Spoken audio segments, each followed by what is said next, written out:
All right, well, let's begin then. What's up, everyone? Welcome to the Duke London podcast. I don't know what episode this is because everything's all out of order. I've done a lot of interviews, which are all coming out in various orders, so this could be any number. I've got some special guests in their house. I'm the special guest in their house. One repeat guest, but Karam, Kelvin, and Sunni. What's up? How's it going? What's up, man? Yeah. This is like the fucking heavyweights of the UK edition. That's how you want to do it. That's what you want to say, lad. I'd say lightweight, but I'm not light. They're the super heavies. not heavy. Nah, you're just. You're not using the mic. We're all the same weight, but some are serious and some are not serious. Yeah. Wow. But because you don't battle that much, is that what they're saying? No, I don't really battle. Is like on purpose, or you just don't have time for it? Don't really care about it? What's the? I'm a bit of both, to be honest. I do care about it. I do. No, you know what I do, and recently being around so many like heavy hitters, I've started training a lot more again. But obviously, I was busy and stuff, and I earn my money through dancing, so it's not. I'm still dancing. Yeah. Paying my bills is just as important as. Yeah, and I think for a lot, correct me if you think I'm wrong, but like for a lot of dancers, the way to get to pay your bills as a dancer is by battling and making a name and shit. So if you're already doing that, it kind of takes away the need, I guess. And I love what I do regardless. I love the shows. I actually prefer them to battling, to be honest. Fair. You guys did Just Jam? Yeah. Did you win? Yeah. Yeah, sick. Okay. Fair. Our slot are just burning because we need him. Yeah. What crew would you be in? Or are you guys technically in the same crew? Or are you not representing? No, I don't think I'd be in a crew, to be honest. Like, I vibe with everyone. And I know some crews have like, oh, you got to battle with these people, you got to battle with that. And I'm not going to listen, so I'd rather just do my own. Right. Not like the rules and shit. Yeah, I'm not down with that, man. Fair. Like to battle with the man them. That's it, really. Yeah. I feel like with Kelvin, it's like he's not involved in the battle scene, but once he does a battle, he's interested again. Right. And Get a little taste of it. Yeah, he gets a little taste of it, and then it's like, it's lit, and it's so sick to battle with him. Yeah. For me anyway, because obviously it's like family. Yeah, right.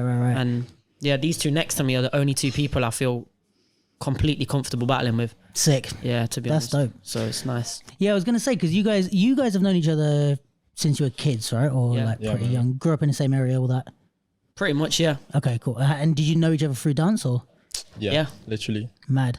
And you and Sunni, Karam, when did you guys meet or become friends or? I would have met Sunni before I met Kelvin. Oh, swear. Yeah. I used to come down when I was when I first started. I used to come and train with them. Look, my teacher had like a link up there. She was from Nottingham. Oh, man. She used to bring me down to see them when they was mad young. Yeah. So when you were doing like jukebox days and all that? Way before that. Way before that. Yeah, to be fair, the first time I met you was probably my first year or two breaking as well. Yeah. That was like my first couple years as well, though. Yeah. It was like West Indian Centre. Yeah, exactly. Derby. That's where I came. There's a community centre that we used to use. I only went there a couple of times because I was literally just starting at that point. Yeah. And then there was like so many new faces and stuff, and obviously Sunni was like one of the best kids you'd probably ever seen, like naturally talented as well. Shit. So that was what I did not know. I thought you guys just met like. I don't even think like the English people. The mic. Oh, I don't even think. Yeah, I don't get it's more you guys. No, I don't think so. So, I don't even think like the scene knows about like how long everyone's actually known each other. Yeah. 'Cause people start caring when you're like winning battles. Yeah.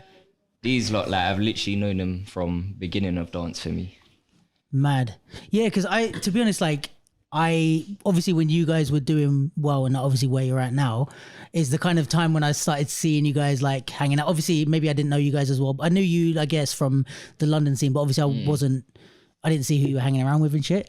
Yeah, I never hung around with like dancers when I was in London. Right, yeah. So I never put the connection that you guys might have known each other. But yeah, and I thought that was sick that you guys have. I mean, it's good with all three of you that you have like a sick relationship and stuff because I feel like, especially with like Sunni and Karam, like you guys could easily be like, not. I'm sure you are rivals in a like competitive sense, but like you could easily not like each other or like that could become. I think when like obviously we had come ups at different times.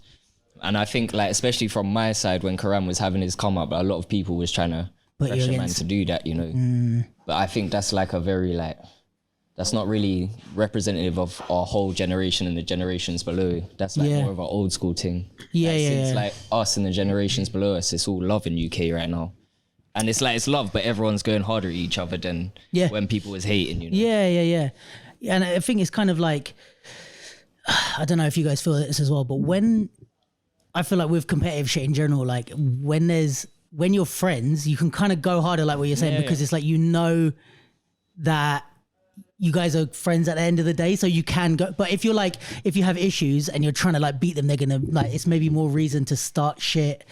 For me, it's not even that. It's like us, man, are actually just here to progress, you know? Yeah. Other people have ego and status and stuff like that attached to it, and that gets a bit sour. Yeah. But I know when I see Karam and certain people, I know when Kelvin starts going ham again, like us, man, are just here to progress and push levels, you know? Sick. Yeah, for real. I feel like with that whole thing, like it was when we were coming up, or when I was coming up, let's say, at first he was in different crews that were rival crews. Obviously he was in Mavs and I was in Trinity. And back then they were probably two of the most prominent crews in the UK. So there was that rivalry that was there, that rawness. And that's when crew battles was such a big thing. So it was kind of like unheard of to be friends with the other side, I suppose. Yeah. And people, I remember when I was coming up, I don't really know how it was for you, but I'm sure it's the same. But people were like, oh, I want to see you versus Sunni. I want to see you versus Sunni. And Sunni at this time was just blowing and blowing and blowing. And he was becoming like one of the most elite in the world. So it was kind of like, oh, I think you'd take him. Like, I think you could do this. And then they were trying to like gas me up or inspire me through Sunni. Yeah. It's quite mad, but this is why I always say like Sunni for me is like one of my favorite people, one of my favorite b-boys and inspirations, because he was at the top and I was just coming up, like going through my own things in life, but just really enjoying breaking and getting somewhere. And he could have shut me down at the point that I was at, but instead he was like, you know what, here's a hand, let's do this together. And that's where dope. like things started to happen. And I think it also speaks to like your, in a way, confidence. Like there being more dope b-boys isn't going to make you feel any less special or like or make you any shitter at break it. Sorry, can I swear? Yeah. But yeah, like it's not going to make you any worse at breaking. Do you know what I mean? Because there's another, and it's like, if we think about like the amount of fucking like good commercial dancers or good good rappers, right? Compared to like that, the amount of good b-boys is like tiny. So it's like we got room for like another 20 dope b-boys. That's where I'm coming from. That's why the older generations, Sorry. the older generations, they'll always be the one for the scene, you know? Like you'll be the one. But for me, we go to other countries and like if you're the one, you're like, yo, I'm the one. I'm the only one. But Like, them man have five. Yeah. Whack, you know? Yeah. But if you're not like in that position, it seems like a hot spot, like a golden place to be. Yeah. But if you get there, you're like, yo, I want more. what's the point being here? Yeah. When like I'm not really doing this to be the one. I want to like I see everyone else with their countries going ham. Yeah. And like a lot of them are crews, but we don't have that luxury, you know. We have like a hitter in this crew, a hitter in that crew.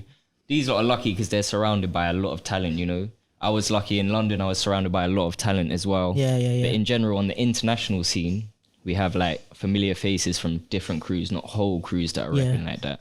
And it's always a bit, I don't know if you guys feel like this in the breaking scene as well, but like it's always a bit like that where when you're at home, you're in crews battling each other, but as soon as you leave, it's like it doesn't really matter. Like you're not like, oh fuck that other crew. You're like, okay, UK, let's all. It gets bigger than that. It's about UK. Exactly. Yeah. So even if you see someone you're not tight with, but you're like, all right, we're the only two people from UK. Let's rep do together, something, kind of thing. I think the first time I felt that was like 2017 Outbreak. Outbreak Was the first time. It was the first time I went there, but it was like you go there as crews and stuff, and then you do the country versus country, and it's like, yo, like everyone's actually blessed. Like we can all actually work together. Yeah. And if we were serious and we all had the same mindset, maybe the UK could actually get somewhere for such a small place. So yeah, it's always sick to be at Outbreak and that's facts. that. Yeah, for So sure. you always feel mad love at Outbreak for the countries. Yeah. What's the the country versus country thing? I don't know about that. Yeah, it's like on the final day, like the final day after all the main events and stuff. It's literally just country versus country. So everybody just links up and Is that like the kind of like what they did at BC1? No, that's what they used to do at IBE. Yeah, they have done it at BC1 a couple times. They've done continent battles here. Oh, continent. Sorry. Yeah. So it's similar. It's the same thing, And it's just exhibition. It's exhibition, but there is a winner. Yeah, there is a winner. There is winners. It's not prize. Is it prize money? Yeah, prize money. Oh, Oh, sorry. sick. Fair. Yeah, it's a real as thing. well. It's heated, man. Yes. Yeah, is it's it? hot. I bet. Techie. We need Pretty Patel out there. Yeah, that's dope though, having the because that's like the closest to like a World Cup kind of situation you can get really in dance, like having them. Well, we've got the Olympics now, innit? True. Yeah. So did the Olympics change your stance on battling a little bit when that was announced? Were you thinking, maybe? Because also, I'm like, again, admittedly not the most expert person on breaking, but I would assume you're at like a similar level from what I've seen to these guys. Top tier. For me, the Olympics, like breaking, like honestly, I think especially if you're against it, I think you need to open your eyes a little bit because it's making an opportunity for people to actually make a living from dance. I'm lucky to already be able to, but some people don't have that luxury. Yeah. And I think that's a blessing. For me, I think it's more right now about getting back into training and enjoying that process because truth be told, Olympics aside, I just want to see my own potential. Yeah. But with the Olympics at stake, that might be a choice, but obviously if that's only if I'm on form and I'm training a lot and stuff, because if it gets to around that time, like there's no point in me going for it. There's a lot of people out there with a lot of talent that are a lot hungrier, that would deserve the chance a lot more. So Right. for me, it's where I stand around that time, but I hope I'm in that mind frame too, definitely. Yeah. Yeah. Yeah, I guess because also it's like if you're training with that in mind, it's different than just like I just want to train to be in a good mindset and be dope at what I do. Yeah, that's true. I've had that a couple of times, but I'm more like to train to enjoy it, to be honest. Yeah, that's it. Yeah. So I hope I get to that stage, but just have to see. Yeah, and just because we've mentioned it and I don't think we explained it for people that are listening. What? Donut, bro. Why? He's our best one. Is it? Like, I'll train and I'll see. When there's somebody just has it. Yo, Yeah. He just got it. he's the guy, you know. Like we're always nice about Sorry. we're always I'm gonna nice be doing about that everyone in UK, but Yeah. he's actually the guy for us. Like Sick. he can do everything probably we can do and more. Like Easy. easy. Push. That's a push. Man, you're doing the practice and you don't Bruh, practice. Different in a battle. to say that he don't practice, hasn't been to like a battle in like 2 years and can still produce like the high level stuff that he does. It's like if he just applied himself with that mentality of Yeah. the whole battle thing and maybe focusing on something like the Olympics, it's smoke season. Do you know what's funny Sick. as well? Is like everyone's come up took like around 5 years, I'd say, Yeah. from taking it serious. Kelvin would do it in 8 months. Is it? Because he would do it with us as well. Yeah. And he wouldn't like, it wouldn't look like we're handing him up. It would look like we're showing the world, you know. That's Yeah. sick. It would take him like a year to blow like us. Because I think also it's like it's something that's it's something that's underestimated is like having the right mindset and like understanding the shit. Because it's like Huge part. some people are dope, like physically they can do the shit. They're dope with music, whatever it is. But it's just like they for some reason there's something missing with their mindset in terms of training or battling, or they just don't deliver in the moment. And it's like sometimes if you have that, which I think you're saying about Kelvin, like that mindset of just like switching it on or in training or in battles or whatever, then it's like that can do fucking wonders, especially if you're already dope, you know. You know what it is? I enjoy life on the outside as well. Like, I know some people, they love breaking so much, Yeah. and that's what their life like is literally around.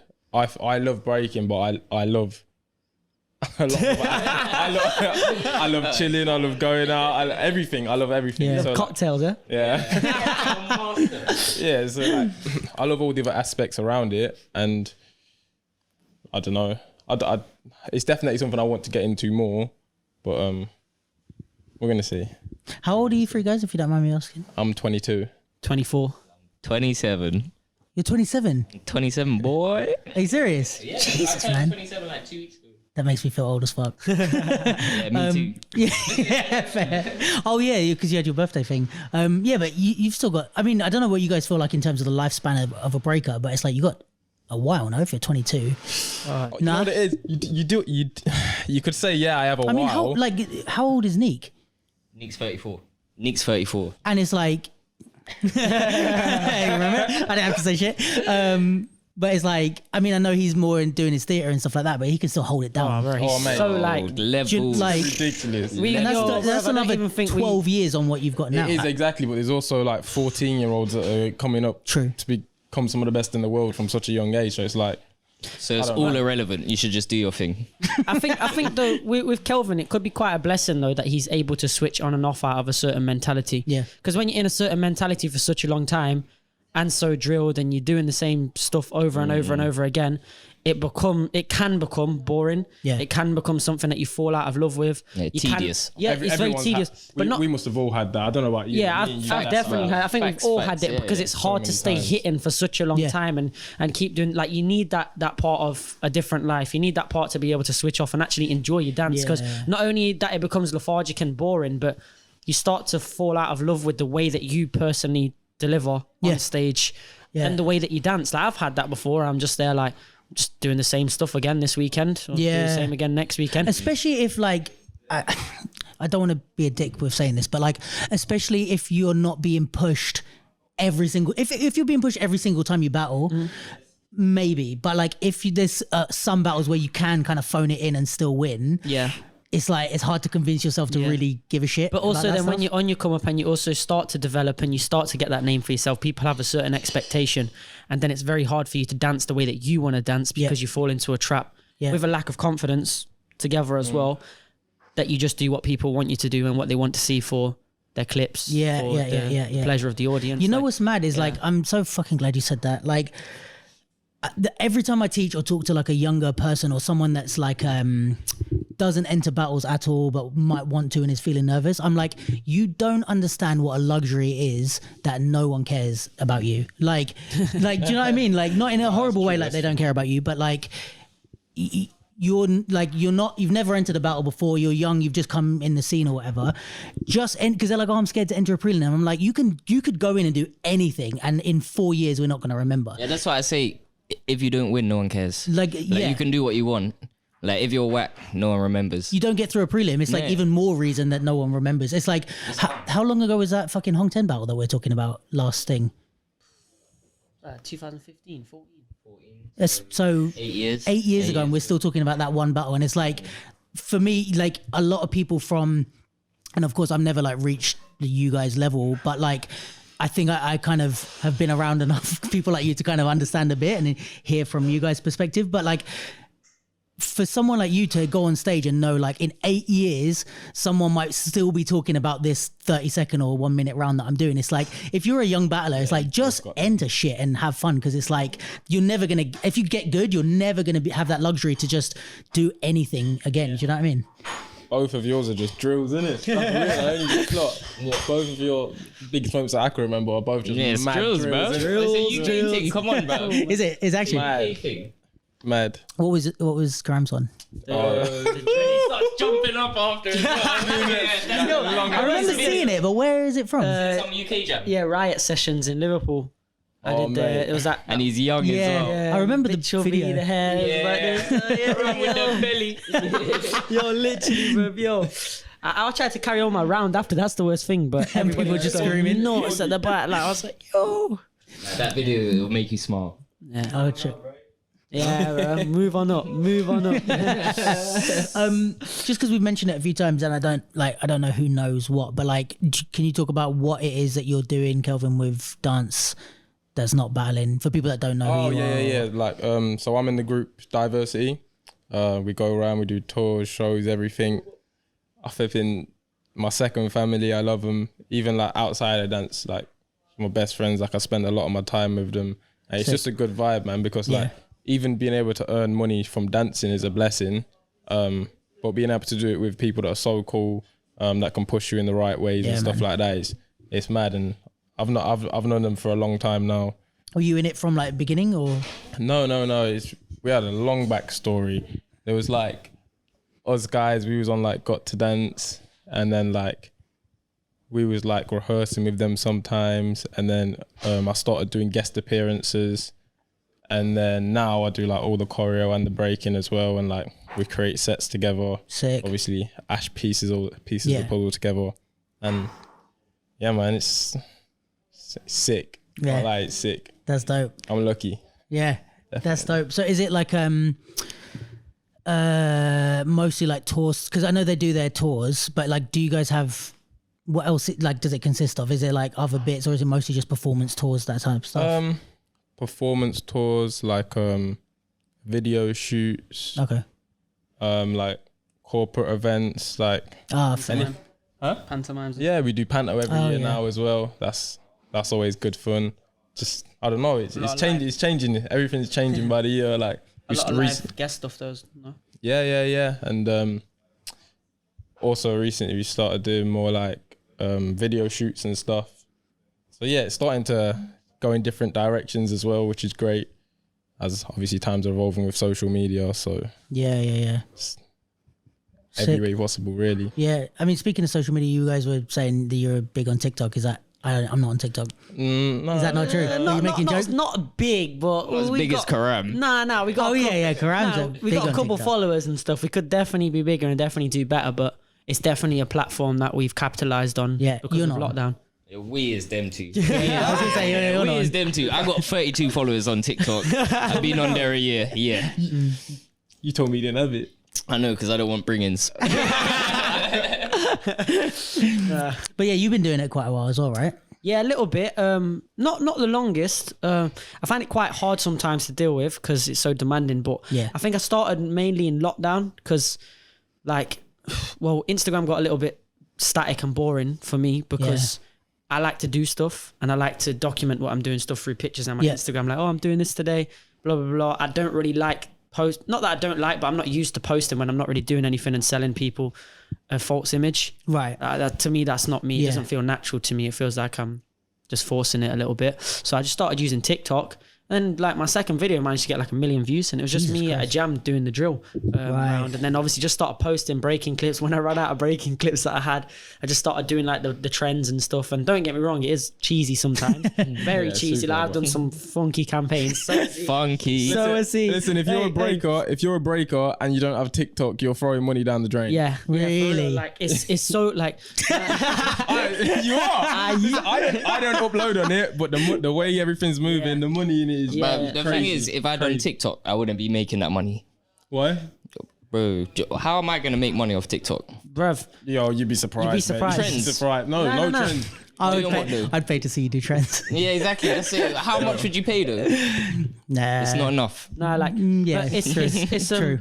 I think it came like sort of evolved through lockdown and stuff. People being static and just doing movement. I mean, it was for like you get to see people's personalities through little dancers. Basically, that's how it started. And then like he made quite a lot last year from it. I made quite a bit from it last year. You get like companies that are hitting you up. Like That's what I was gonna say. What's the income? Is it like directly from TikTok or is it partnership stuff? partnerships kind of stuff as well, but it's also like, oh, can we send you this product and what's your fee for posting basically in this? I ended up doing like a Christmas one for JD, and then I told him, oh, my deal with Nike, blah blah blah, I can't wear anything else, and they were like, yeah, cool. I got like 3 gigs just from that one gig with JD. They started inviting me to all their big parties and stuff, paying me to be there. So they'll do it as like they'll give you Nike stuff. Yeah. But They just like give me the link and say pick what you want, and as long as it's Nike, I'm blessed. They're blessed. I'm getting paid to Keeps get to everyone be happy. around people. But no, it's there's a lot of money in TikTok. Feel like much more than, well, I don't know about Instagram, but I've earned probably more through TikTok in the last year than I have in Instagram my whole life. Yeah. So all the big companies that like used to do the adverts and stuff on TV, a lot of them now, they're just giving it to creators on TikTok because it's reaching the same or multiple More times numbers. the audience. Yeah. And they're paying a quarter of what they'd pay for the TV, even though it's a fat chunk for the creator.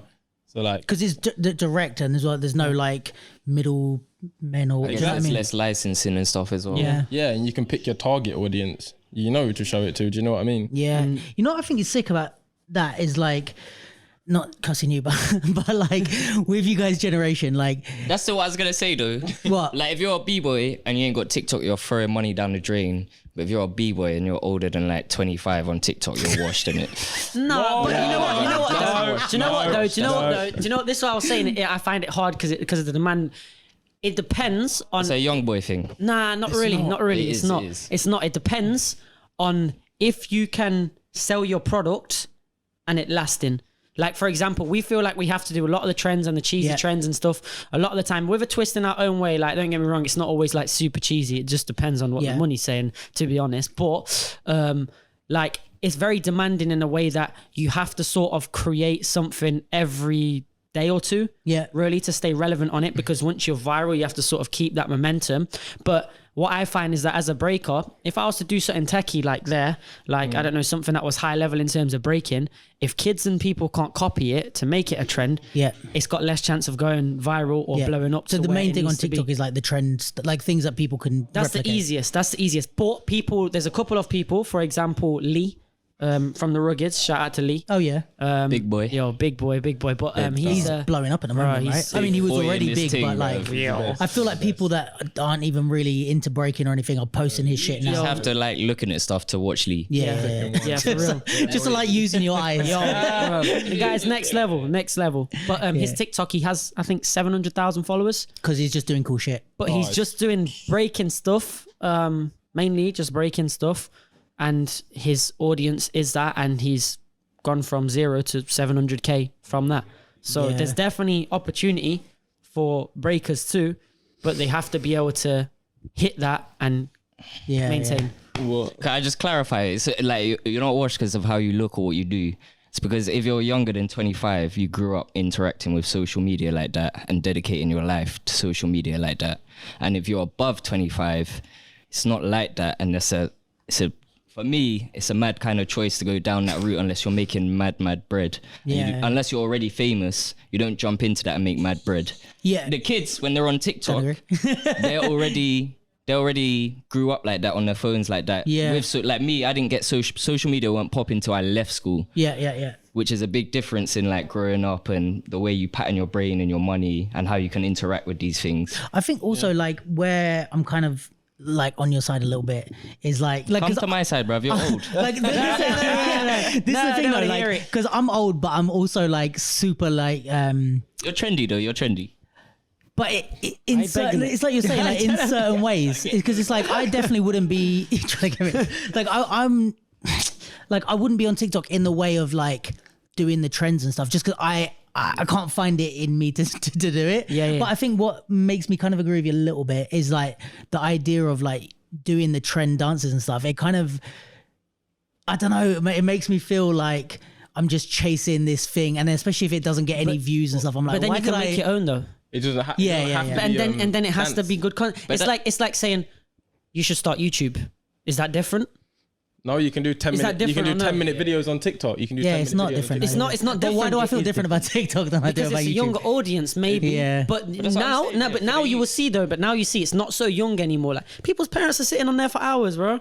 Like you ask anybody, you're hearing like TikTok is massive. But if I told you start YouTube, and you're like, oh no, I don't know, like blah, blah, blah. Which it was a thing a while ago. Yeah, like but you're only going to build from YouTube if you actually start it. Yeah, and there's probably more money in TikTok. But you can start YouTube and not get anywhere because people don't necessarily connect with it, or your product doesn't you can't maintain the product. But it's the same risk that you're taking with TikTok.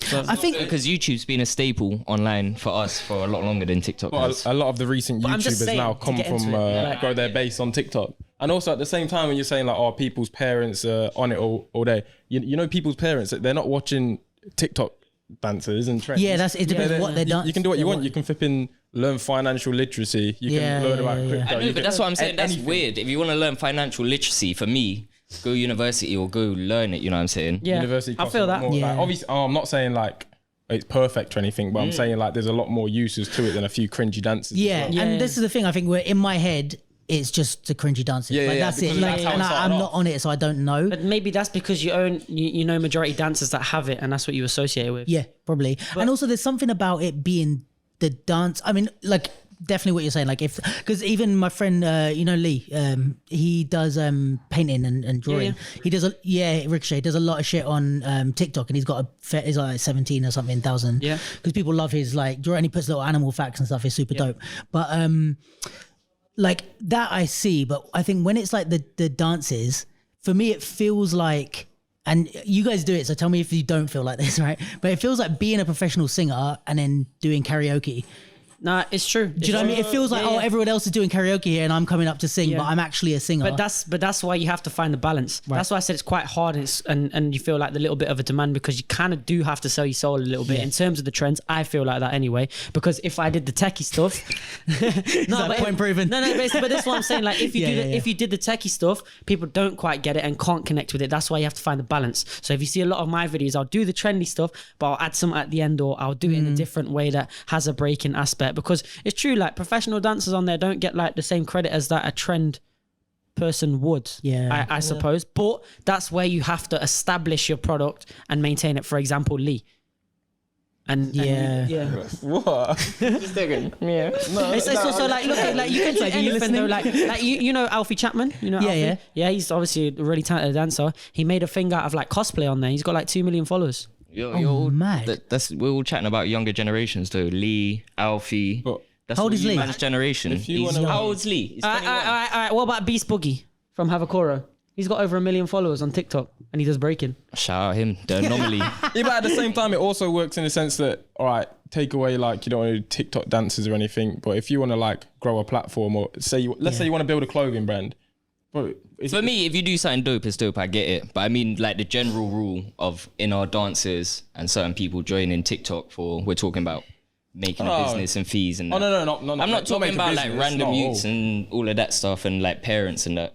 Not make a business at all, but if you want to earn quick money, just flipping upload a video, man. That's it. Just it's each of their own. Like if they want it, if they don't. But obviously there is opportunity to make money and build because it transfers from one app to the other. And I think when the platform grows a bit, I mean it's huge already, but like in terms of like I had the same thing about Insta when it first came out. Like I was like, what is this stupid like selfie thing where people are like taking pictures of their food and all that? Yeah. And then it's like the more stuff I saw and the bigger it got, people started doing different stuff with it. And I was like, okay, I see how I can be on this. But maybe it's the same with TikTok. Like the more I see of it or the more, we see it, there's different ways. I can tell you that my TikTok, if I open TikTok, it's got absolutely nothing to do with dance. And if it does, I won't watch it anyway because I don't. So what sort of things are you guys watching on TikTok? This is my other thing, watching football podcast. Wait. This is my other thing. How, again, you guys are on it, so I might be talking absolute shit. But I feel like everyone's on TikTok, but no one uses TikTok. Am I talking shit? Like everyone uploads stuff, but nobody everyone's a creator and nobody like actually that's why it's so easy to blow on there, I feel, because people aren't really following you to follow you and keep track of what you're doing. Yeah. People you have a good amount that will, but it's so easy to get followers on TikTok because they'll see your video and just click follow. To try and make it like I don't know if what they do it for, but it's just so accessible. Like on Instagram, if you was to follow someone, you hope for a follow back majority of the time.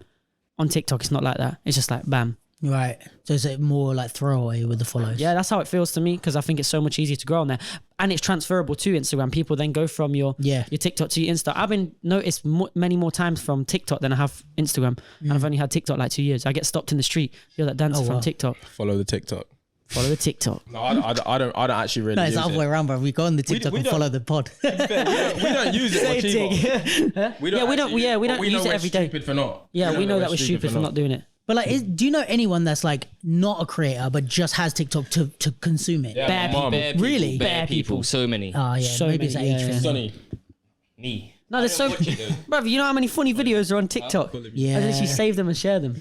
But yeah. Fair. Enough about TikTok, innit? So Sunny, you doing it? Mate. TikTok. Why is this Free TikTok promo. podcast? Are we doing it? Obviously, if you're watching this TikTok, I'll work with you. Just change my mind. Facts.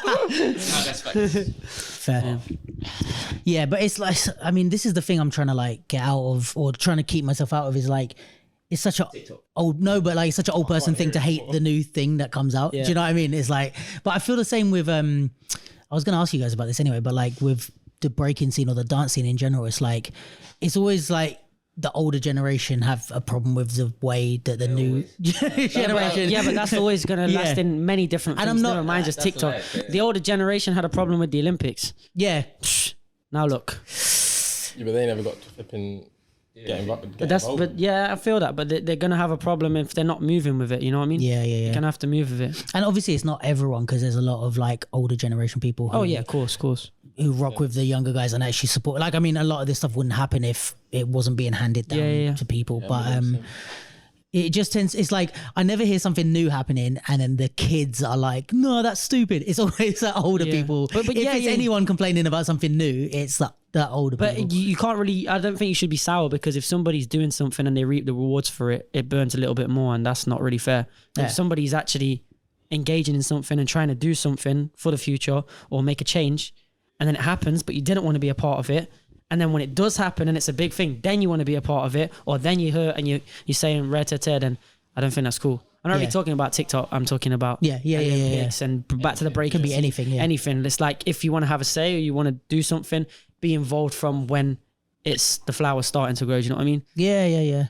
Or just like be honest about it, man. Yeah. Like I have that with this pod a bit, where it's like, in my head, I'm like, I know I can grow this and make it something, but I'm like, I don't expect people to give a shit about it from the beginning.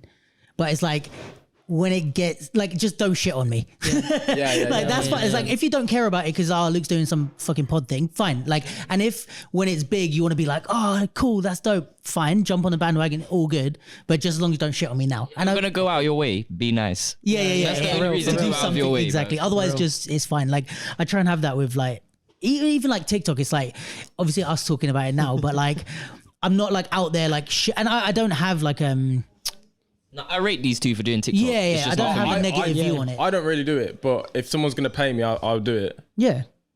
Oh, we had this conversation earlier, isn't it? It's all, if you're gonna pay me, I'll. Pounds. Studio talks. If you're gonna pay me to do a video, I'll 1,000,000% do a video. Like, if you can do 15-second video and make £500, are you doing it? Yeah. But if I thought starting point. I could monetize off TikTok quickly, I would be on there tomorrow. Yeah. Like I still might get on it. I need to get on it for like this and like try and find a way to make this consumable. Look at TalkSport, for example. I haven't watched It's a it, sport podcast. Yeah. They just talk about football. It's got journalists on there giving their opinions all the time. but they're big on TikTok. Massive on TikTok. I watch them every single day. And it's just football, like ex-footballers or whatever, just talking about. But they do little things that clips happen. and shit. Yeah. That's the only 'Cause you can reason do up to, why, like, a minute or 3 minutes. You can do 10 minutes now. You can do 10 minutes now. That's the only reason why there's so many new YouTubers and all this, because people, they got a following on TikTok and then transferred it over to a platform like YouTube that they consider more stable, which probably won't be for that much longer. But you know what I mean, Fair. but yeah. Something I did want to ask you in terms of like, again, a generations thing, I guess. Or it doesn't even have to be the generations thing, actually. Like, I feel like there's a lot from where I'm sitting and who I'm talking to. I feel like there's a lot of talk about like competitive breaking, and then there's the thing of like people that aren't in competitive breaking, so they're like, they're not into like BC1, they're not into the Olympics, they're not into all that shit. They're more like, oh, we need more jams and parties and all that, right? Do you guys get a lot of shit as being the like poster children of that side of the scene? I'm sure that there's a lot. Maybe there's a lot, maybe there's not a lot. I'm sure there's things said, but never to us or in front of us. Because it's like, for the amount of stuff I hear about people cussing out the Olympics and BC1, and I'm in my head, I'm like, but are you saying this to like Sunni, Karam, Sheku? You know? Yeah, what I that's mean? what I'm saying. Like, we would never hear it, I don't think, because I don't know. I just don't think we really hear it. Like, we're not horrible people. We're not idiots. Like we just do our thing and we enjoy it. So I don't think we'd ever hear it. But I'm sure that there's conversations that are had because of the way people feel about certain things. Yeah. All these like debates like that, they only happen online. Yeah. Fair. And we really couldn't care. Yeah, we really couldn't care less too. So Yeah. you know what I mean? I think with me, like I always say, like when all these debates happen, I'm like, I love breaking. Wherever breaking goes, I'm gonna go. So if it's the Olympics, I'm gonna try and get there. Like, I want to be the best at what I do, and if I'm not, then why am I even doing it? Like, I'd rather just go and enjoy my life and do other things. I'd spin on my head for a living. You know what I'm saying? You know what I'm saying? Like, yo, like you know, we enjoy this. Like, we actually enjoy this. We're not doing it to just be mediocre or to not get anywhere. I mean, obviously people do it for fun and stuff, but people put their all into this. And if it's the Olympics that it's going to, and that's going to be if you win that, it's the most decorated prize, and why not take a gamble at it? Do you know what I mean? Yeah. Grandma's going to be happy if you win the Olympics. Grandma don't care if you win the jam, you know what I'm saying? Yeah. Come on, that's different Definitely. levels of like But life. from you guys' perspective, like, what is is there any valid argument against these things? Or is it just no? Like against like BC1 or Olympics or like the competition side of breaking, Is there like a negative side to that on, let's say in air quotes, the culture, or not really at all? Yeah, definitely. Okay. But you can only talk about it if you're actively offsetting it. You know what I mean? Right. For me, there is no negative impact because that's not how I live my breaking life, attached to the original American culture from almost 40 years ago. Yeah.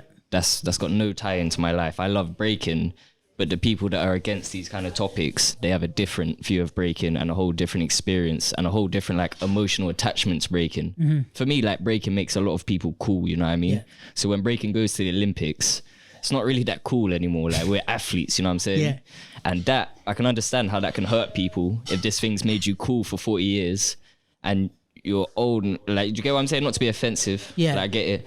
But me, it's not what makes me me or what makes me cool or relevant. I just want to push the sport as far as it goes. And I understand if like your whole life and all of your echo chambers in your life are around breaking, being cool and hip hop and underground, that might rock your world. Yeah. So then you have to go do something about it, you know what I'm saying? Yeah. Because our echo chamber, we've grown up saying, I want to make money and I want to represent and I want to push this as far as it can go. And we live in two different parts of breaking. Yeah. They're both valid. But us man that are pushing it this way, we're pushing it because we're pushing it. We're doing something, you know? We're actively taking it away from that. But if you want to actively pull it back, you can, but you have to do it. There's no one stopping people throwing jams. Yeah. The Olympics is actually giving people more opportunity to throw more jams because it'll be government funded. Yeah.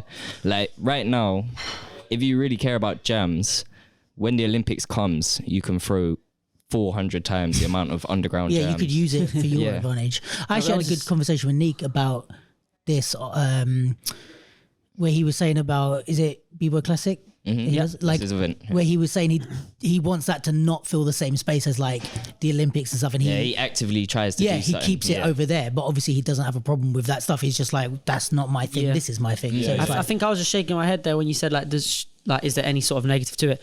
I see the side of the Olympics, but with things like Red Bull BC1, I don't think there should ever be. Yeah.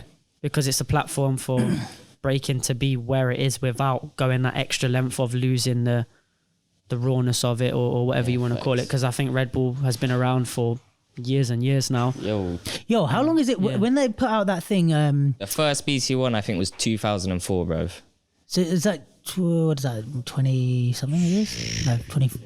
18 years? 18 years? Is it 2000? I saw when they put out for this year. I don't know if it was earlier or not. For this year they put out like a thing saying however many years of breaking. Really? It was like 21 years or something. I think it was 99. Who won the first one? Right. Omar? Did Omar win? Omar, innit? Omar won the first one. Bad thing. But yeah, I think that obviously for as long as I've been breaking anyway, so I can only talk from my experience. I feel like 2004 was the first one. 2004. So, yeah. I just almost get in trouble. But I feel like with Red Bull there shouldn't really be any negative mindset. If you think about it, Red Bull have been in this breaking scene longer than some of the people who are complaining about Red Bull in the breaking scene. And the thing about Red Bull is, like, obviously I'm sponsored, so it's gonna sound like waffle, but I don't really waffle, if you know me. Yeah. Like all the stuff they do in the scene, you don't see any of it. Like with the ciphers, around the ciphers, every cipher, a lot of countries they have a cipher, and then they have like regional ciphers that go to that cipher. So that's already 4 events in this country. Every event they'll have workshops from international guests. They'll bring in international judges. Like it's adding to the like breaking ecosystem of every country that it goes in, not just for giving them the opportunity to go to BC1 in the finals, but what actually happens around the events and also the visibility it gets in the events. Like India, like a lot of their culture is like not their culture, their breaking scene. I know a lot of breakers that have done like 15 Red Bull workshops, and it's like it's sorted them, you know. Otherwise they wouldn't have external people traveling to the country because they just don't have the facilities or the funds to do that. And that's like it's never promoted, and they'll probably don't even want people chatting about this, but it's the facts. Like BC1 is one thing but the way it seeps into the culture is... But you know what? You're going. I just think that Red Bull, well, for as long as I've been breaking, obviously he's got a lot more experience in terms of Red Bull and knows the ins and outs. But I just think for as long as I've been breaking, Red Bull has always been a part of, not always, but it's been a massive part of the culture. 2004. And it's gave people a platform without actually being diluted.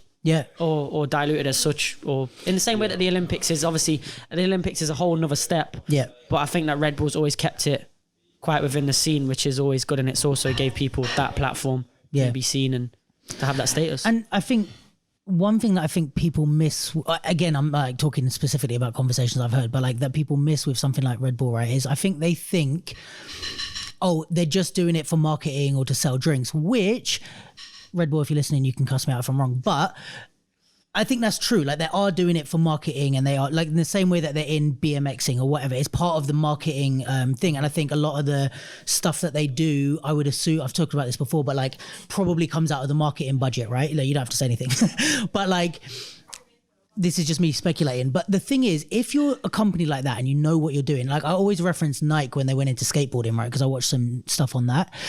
And if you're a company that really wants to like build a core audience that are going to rock with you, you have to care about the culture. So it is both things can be true. They can be doing it to make money and to market things, but they can also care about the culture. And it's like the best way to be in breaking for 20 years or whatever is to like do right by the people who are in the culture and build something for the scene, and then people are going to really care. I was talking about this recently with Nike, where when they first wanted to do the SB, the skateboarding thing, they went and did deals with the local, I think it was in New York, or maybe it was in like different cities in the States, with the local independent skate shops, and they said, we're going to do like a collab shoe with you first, and you're going to be able to release it in your store first, and we're not going to put it online, nothing. So they drove a bunch of traffic to these skate shops, and then everybody in the scene was like, oh, that's dope, the skate, and then they started stocking it, and it's like you kind of get the scene on your side by doing right by them. So I think it's like a lot of people are like, oh, is it about making money and is it marketing, or do they actually care? And it's like, it's both. Like they care and they're trying to make fair trade. Everybody has to get, exactly. Everybody has to get something that makes it right for them, you know what I mean? Nothing's free. Nothing's free, is it? Yeah, and it's like this is literally the definition of like mutually beneficial. Yeah, it's not like they took the culture and tried to turn it into something completely different. They still left it in the hands. You know what I mean? So I think one of the most important things. I think one of the most important things is when you are with these companies is that they make you feel like they're working with you in a comfy environment, rather than you doing it for them and them taking away. Yeah, you know what I'm saying? If they can support you and you can help them with their goal, no matter how big or small it is, then everybody's happy in it. Yeah, and it's also not like who would expect them to just come and pump money into a scene that they're getting nothing from? Like, it's just a weird argument to. You have to remember as well, there's a lot of other scenes they could have pumped money into, so they clearly like it. Do you know what I mean? And it's clearly doing something. And there's so many other things that need money pumping into. So we should feel lucky that they chose us. Yeah, 100%. So with the what was I going to say? I guess with you're saying about the companies, like with because obviously you're sponsored by Nike, you're sponsored by Adidas. Kelvin sponsorships pending, maybe. Someone sponsor me now. Taking sponsorships now. But yeah, get him while he's cheap though. Get him while he's cheap. Get him while he's cheap. Just for clarity, I'm not cheap now. He's like, don't undersell me. But that price is going to go up nearer the Olympics. But how's the kind of obviously I know there's a lot of restrictions on how much you can divulge with, it's professional work, but like how's the treatment been? How have you kind of like found working with a big company as opposed to like being in a crew or these type of things? For me it's amazing. I'm not doing anything I wouldn't do out of the ordinary. I think like I've worked for obviously a lot of major brands and big brands and stuff, and I always feel like they're getting more out of what I can do from the small things. So it's always just been sort of working with them, and then obviously you come to this Nike thing, and it's a sponsorship, and now we're working together. I was saying this earlier, like how important it is to actually make you feel comfortable within that environment, because you have an opportunity to grow with who you are, but you also now have that status of being an athlete for this company, which adds so much weight to every other thing that you do. So for me, in terms of business wise, in terms of everything, in terms of everything, like how many people do you know that are a Nike athlete? You only Karam. or like an Adidas athlete, you know what I'm saying? Especially from this country. Angilu. Shout out to Gilu. But it's like there's only 130 Nike athletes in the UK, and I'm blessed to be one of them. So it's pretty nuts. And breaking is urban. When you're a breaker, you're either going to wear one of the most urban companies like Nike or other sports brands or whatever, but I just do what I do. I have amazing clothes now. I have bare fresh clothes. I'm getting paid to do what I love. I don't have to worry no more. I can quit working and doing a part-time job that I was doing, and I can really just spread my wings and make the most of everything that they're giving to me. And like you said, like, of course, the Olympics is coming. They've done their homework. But that's where the side of professionalism comes in. And what you've sort of, what I've sort of built up through my image, through my social medias and stuff like that. So of course they're getting stuff out of it, but they didn't just come in and say, this is what we're doing. They said, we're being honest. We've never done this before. We don't really know 100% what we're doing. You help us and we'll help you, and we'll find the balance together. And if you need anything, you let us know. And if we think of anything, we'll let you know. So we're building a relationship, and it's just a start. But I don't feel any stress at all. And that's my sitch. True professional on the list. True Professional on the list. Shout out to gang. Media trained. Yeah, it's lit.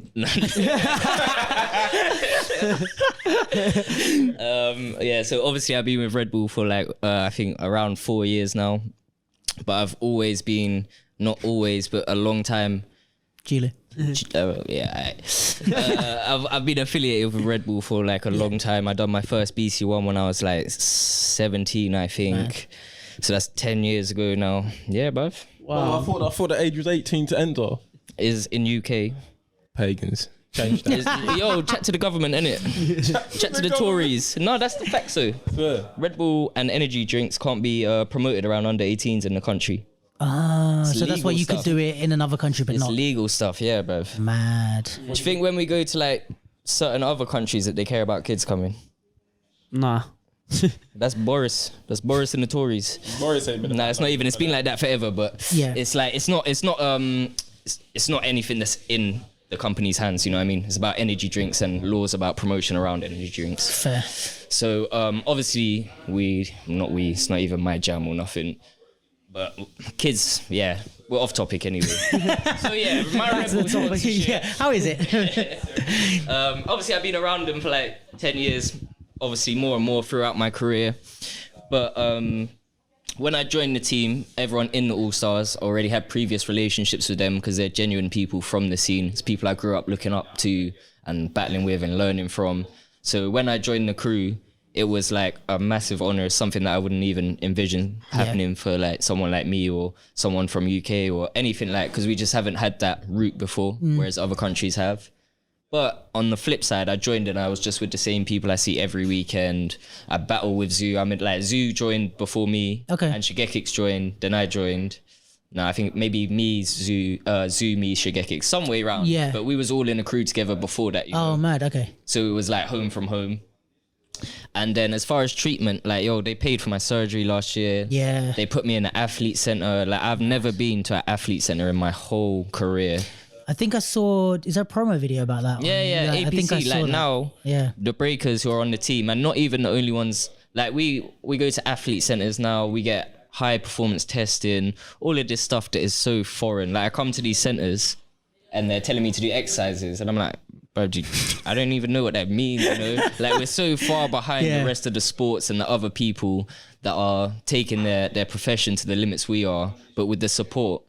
Like, it's just seeping in now, and that's thanks to Red Bull. Yeah. Like, I think when I had my surgery last year, honestly, if I didn't have Red Bull to sort me through it, I'll be mash up, you know? Yeah. And, like, it took me 5-6 months, and I was back on, I feel better than ever. Sick. And that's, like, a true blessing for me, regardless of whatever else is going on. Yeah. When stuff like that, like when I popped my shoulder in rehearsal a week ago, I ring Red Bull in Austria. I speak to my physio in Austria. They pattern me a chiropractor like in Oxford Circus. We get it fixed, you know, and that's a blessing. Yeah. That's like they like really look after you. They really care, you know. Like Kelvin's like, maybe I should battle. my physio from Austria, like she is hot. SH something. She's like the real Hot deal. Hot stuff, yeah. And like I can message her whenever, and he's getting excited now. But that's like it's real. Yeah. Who I work for, they're real friends to me. You know, like everyone in my team. I'm lucky to be. I never feel like I'm under pressure. You know what I mean? I'm always under pressure, but I know that I can talk to them. Yeah. I can relay my side, and we get mad input. Like we can do a project whenever I want to do. They're always pressuring me to do stuff that I want to do. Which is so sick, but sometimes it's like, hey guys, I just want to battle. Yeah. And you're like, but we're gonna do stuff like that, and that's a real blessing to have from a sponsor. Definitely. And Adidas, I signed like That was recently. Well, congrats to that, man. days ago. 13 days. Yeah, and Let's it's been go. amazing, and I'm looking forward to doing stuff with them. But I can't go as in depth because Sure. it's fresh. But the whole process leading up to the sponsorship, obviously, I've got 2 sponsorships. Yeah. which is normal for a lot of sports, but for breaking, It's a like other people, I'm sure have it, but it was weird that we had no like pattern to follow. You know what I'm saying? Right. And it was real. Like, it was a pleasure working through that with them. don't answer if you can't, but like, do they talk to each other to sort anything out? Obviously, there's negotiations and stuff. Like, they both have a stake in me, so Right. there is talks, but that's like Yeah, so normal they stuff. can. It's just not normal for us. Yeah, sure. It's not the first time someone's been Red Bull Adidas. I mean, branded. the I don't know about Formula One, but like the NASCAR or something, they have all the stickers of Yeah, like 50. hundreds. Yeah. But they're worth way more than us right now. yeah. Fair. Yeah, so that is Right now. right now. right now for now. Till Kelvin gets involved. Yeah. Who's your dream sponsor? I'm not going to name anyone in case I get offers from others. I like that. I also didn't wear Adidas or Nike, so I'm neutral. Yeah, if anyone wants to. Me too. The podcast does have a price. It's lower than you think. What was I going to say? So yeah, again, like, I don't know how far I can take this line of questioning, but like, can you talk about anything in terms of how the sponsorships came about or the contact situation or like any of that? Not really. Kind of. Okay. Yeah, I think that firstly I was in discussions, or my manager Rob, also Sunni's Oh, yeah. manager. Shout out to Shout out, Rob. Rob. Yeah, big dog. We love you. Yeah, we love you lots and lots. But nah, he just mentioned it that, you know, they was looking at a few people or had certain things that they wanted to get into or departments that they may be looking at and stuff like that. But I ended up having like a small chat with somebody in another country, basically Right. abroad. Had like a little chat with them, sort of discussed that, what I do, like what my goals are, what limitations I have as a breaker. But then I don't know if it wasn't that anything came of that or that wasn't the right direction. Well, I don't think that was the correct direction that was in initially for whoever I was talking to, his aims were. But then I got contacted directly via social media by one of the marketing directors in the UK and Ireland. Oh, sick. And then we reference checked that over. Yeah. And then from there, put them onto Rob, and Rob dealt with it all. Right. Now we're here, man. Sick. Yeah. So they kind of, I guess, from the beginning had you like on a list of potentials, and then the conversation. Yeah, helps that. probably. And obviously with the Olympics coming, it's fresh, man. It's urban. Everybody's going to want to get involved, and Nike got ahead. Yeah. Like other brands obviously following now. Of course, with Sunni, I'm sure there's going to be plenty more to come as well, because it's the Olympics, man. But This is what I was thinking. Is like, I think especially like with Nike and Adidas being like the two bigger ones, it's like it doesn't have to be. You know, I don't know the details of you guys' contracts, and I'm not going to ask, but whatever the other companies are going to do doesn't have to be on the same scale that you guys are doing, but we might see it trickle down in other little ways, even if it's just prize money at a jam. Yeah, do you know nah, what but I mean? for people watching, what is it now? 2022. The Olympics is 2024. Obviously, certain people are ahead, and that's sick. But when the Olympics comes that year, everyone get on point, because like the spotlight is coming to us now. Yeah. But on the year of the Olympics, everyone's gonna be scrambling. True. Yeah, because even the amount of like media and stories and stuff that are being done about it. People will buy you for a year maybe just for the Olympics. Like certain brands, Adidas and certain brands, Red Bull, they're involved for something a bit deeper, a bit longer. But that's not bad. Like when the Olympics comes, for all the upcoming dancers that are free right now, there's gonna be people wanting to snatch you just for that year. Yeah. And it's not the same thing, but it's good, bruv. Take Yeah. it. You know what I mean? Yeah, and it doesn't even have to be like necessarily sponsorships, but like, I mean, we've kind of all spoken about this at different points, but like just the trickle down effect of Endorsements, anything. what's going to happen from there. Even like as something as small as like the turnout to a breaking jam will be bigger maybe, or like have more normal people than we've ever seen before, because it's like now they know what it is. They have some Our reference point. demographics completely changing now. Yeah. Do you guys see that when you like go to jams and stuff like? Nah, not yet. Not not yet. yet. But it will do. Yeah. And I think there's a lot coming generally. So Yeah. There's a lot. Sorry. there's a lot coming, Yeah. You don't know what that means. and obviously companies are watching. Yeah. So just be on point and be professional. Mate, yeah. What? I feel like I I'm missed just trying to work out what demographic means. To be fair, I don't even know what it means, but I just agreed. the type of people like. Got you. So with diversity and stuff, are they quite supportive of your breaking and like helping you train and stuff? Because obviously, I can imagine doing that. I would imagine it's dope for you to be as good as you are while not like training or being in a crew and like doing this shit. If you're on the same, if like again, I don't know, but if you're on the same level as these guys, I'm not, but I appreciate. if you're on even a similar level to these guys, Hey, Shin, is Kelvin on the same level? That was a head nod for was a head everyone nod. off camera. but like without being in a crew or like battling regularly, you must be dope, but also like have supportive people who are like giving you that space to train and to actually work on your stuff. Yeah, 1,000,000%. Like I've had conversations before where it's like, do you want to get back into battling? You should start training more. Like, Them saying that to you. yeah, 100%. Sick. Like, not like saying, oh, you should do this, you should do that, but just being like, yo, like you can do it. Do you know what I mean? Like we all know you can do it. Like you have a lot of potential. And like that's the thing within the group, like everyone wants to push everyone in the direction that they want to go to, even though we're all moving together as a unit also. Sick. So yeah, it's nice, man. And I think that's something I would definitely I've already started training again now, really. Yeah, he's going hard right now. Yeah. So I think like of course like there's times where it's hard as well, because when you're doing blocks of shows, you're not going to train. Yeah, Even if you have a studio. Me personally, like I love breaking, but I don't love it enough to finish a show, be knackered and go and train. Absolutely not. Like I want to chill, and I enjoy my chill time.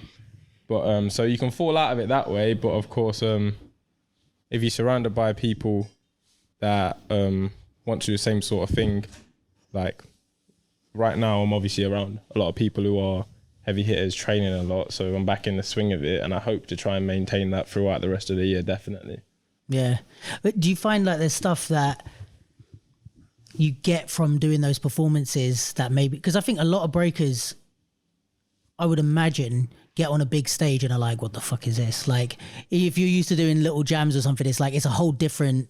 Yeah, you got to learn to perform on them stages. And it's like, do you feel like you kind of already have that built in because you've like you can walk on a stage, and even just not even performing, but like your mentality is like you might be trying to battle someone and you get thrown off or you forget what you're trying to do because you're like, there's fucking so many people here. But if you're on stages 3 times a week or whatever, yeah, definitely. Like obviously performing, like diversity's crowd, they're always huge. big, They're massive. yeah, But definitely, like we all have pressure, but we're all there to get the job done at the end of the day. Like we all pull our weight, we all get it done, make a great performance. With battling, it's actually is a little bit different. I've been battling from a very young age when I was obviously when I was training a lot younger with Karam. So, but even when we did Just Jam, like, I felt really nervous for the battle. Really? Okay. Yeah, but as soon as like really nervous, but as soon as it starts, I'm completely fine. Yeah. So it's definitely different, but it definitely prepares me. Like experiences anyway, performing will help you. Same as any aspect of dance, really. People who do other styles, people who street perform, like it all helps. It all helps in many different ways. Yeah, you need that experience in different places. But I think the big stage thing is like I've seen so many people shit themselves. Like I would, to be honest, like if I was in like Just a Boo or something, like I think I'd shit myself the first time there. But yeah, I think it's like something that people underestimate. They're like, oh yeah, I'll just dance, but in front of a bigger crowd, and it's like it's a whole different thing. We've got used to a lot of pressure. Like sometimes things are quite last minute, or we have to change stuff on the spot, injuries, anything. But we'll work together and we all deal with it quick, and it definitely has a few times and will definitely translate over to breaking. Yeah, and I guess also the other way where it's like if you're doing choreo on a big stage, worst case scenario, you can just start breaking. If you forget something or something, if you trip over, exactly, just start breaking. Breaking's that dance where they'll be like, right, we've got this block, we've got 4/8 here, Kelvin, I want you to do something. Do something, that's what they say, isn't it? I don't have to make it up in my head. As long as I finish by the right count, it's fine. And that's a nice little playful part of the show for me also. Yeah. So definitely it brings a lot of other aspects into like choreo and the tricking and all that sort of thing. Yeah. So yes. Speaking of making stuff up in your head. I think someone asked me about this the other day, and I was like, oh, I'm gonna ask these guys when I see them. But like, breakers freestyling versus making sets and stuff. What's the general consensus? Is there like a one? In what sense? Battling. Depends how you battle, innit? It's just is what it is. It's your, because I hear people talking about like, oh, sets are like that you shouldn't use them or you shouldn't That's be. not true, man. Is that just That's bullshit? lies, bruv. That's people I feel that like don't that compete. about like about top styles, but I don't know if in breaking it's different. For me personally, I can't make sets. It looks like I have sets. I have a lot of got mini little sets, power combos. Yeah, I have like little power combos and little mini sets, but I don't know where they go in what order or anything. When you say mini sets, what do you class as Like like an 8. an 8? Okay. Yeah, like a nice little. Something you can drop into from anywhere. Yeah, and generally sets do go together much better if you've pieced them perfectly. And but I think it's very, very unfair to say you shouldn't use sets, because when you get to that qualifier round and the beat ain't banging and you've only got so long to pack so much into your round, you need sets in them times. And it's nice if you hear a nice song and you want to do musicality and you want to freestyle and then drop mini sets. That's perfect, but it's wrong to say you shouldn't do sets. It just doesn't make sense. Yeah. Also, like top stars, yeah, you man can repeat, we can't repeat, so it's different. You very man can take a concept and do it over 4 rounds. That's Us true. man can take a concept and do it for a bit of our round. Yeah. We can't even run a whole concept for the round, to be honest. Yeah, because it's more like People, if you do that for 1 round, maybe you can, but you're not doing another concept round in the battle, because people will be like, come on, man, yeah. where's your stuff? You know what I mean? And I think also it's like And if you're going to like a small jam and a cypher jam, I get it. Yeah. But also these high level jams, it's a different pattern and it's a different formula to it. You know what I mean? yeah, and if you're competing, it's like the priority is competing. Do you know what I mean? Not And then being, people say like they don't like these big jams because it's a lot of set b-boys. Yeah. But there's a reason why it's a lot of set b-boys. yeah, and There's categories that you have to fulfill as well. You know, there's a whole criteria, and not just that, but you need content as much as you need musicality, rawness, and feeling, I suppose. I've never been on the like the big world stage. I've never been on the. you were waiting for that in it again. Obviously, I've never been on like the big world stages, like the big Red Bulls and stuff like these guys. But like you don't get a chance at that very often, if you ever do. And Oh, you don't get a chance at that, and if you do, you can't afford to be, oh, I'm gonna freestyle this and then go blank because of the pressure. You simply don't have that luxury. So I can imagine I'd be doing sets. I'd have flipping perfect sets if I was. I was about to say I did BC1 with no crowd or nothing, and my legs just crumbled. in the Austria. Yeah. I just felt like I couldn't move. Come join if you want. It's a podcast, Welcome man. to the good life. Podcast, man. But yeah, also what I was gonna say is like, bruv, we compete every weekend. What if you're feeling rubbish that weekend? You think Yeah. I'm gonna dance rubbish? Now bang a set. Yeah.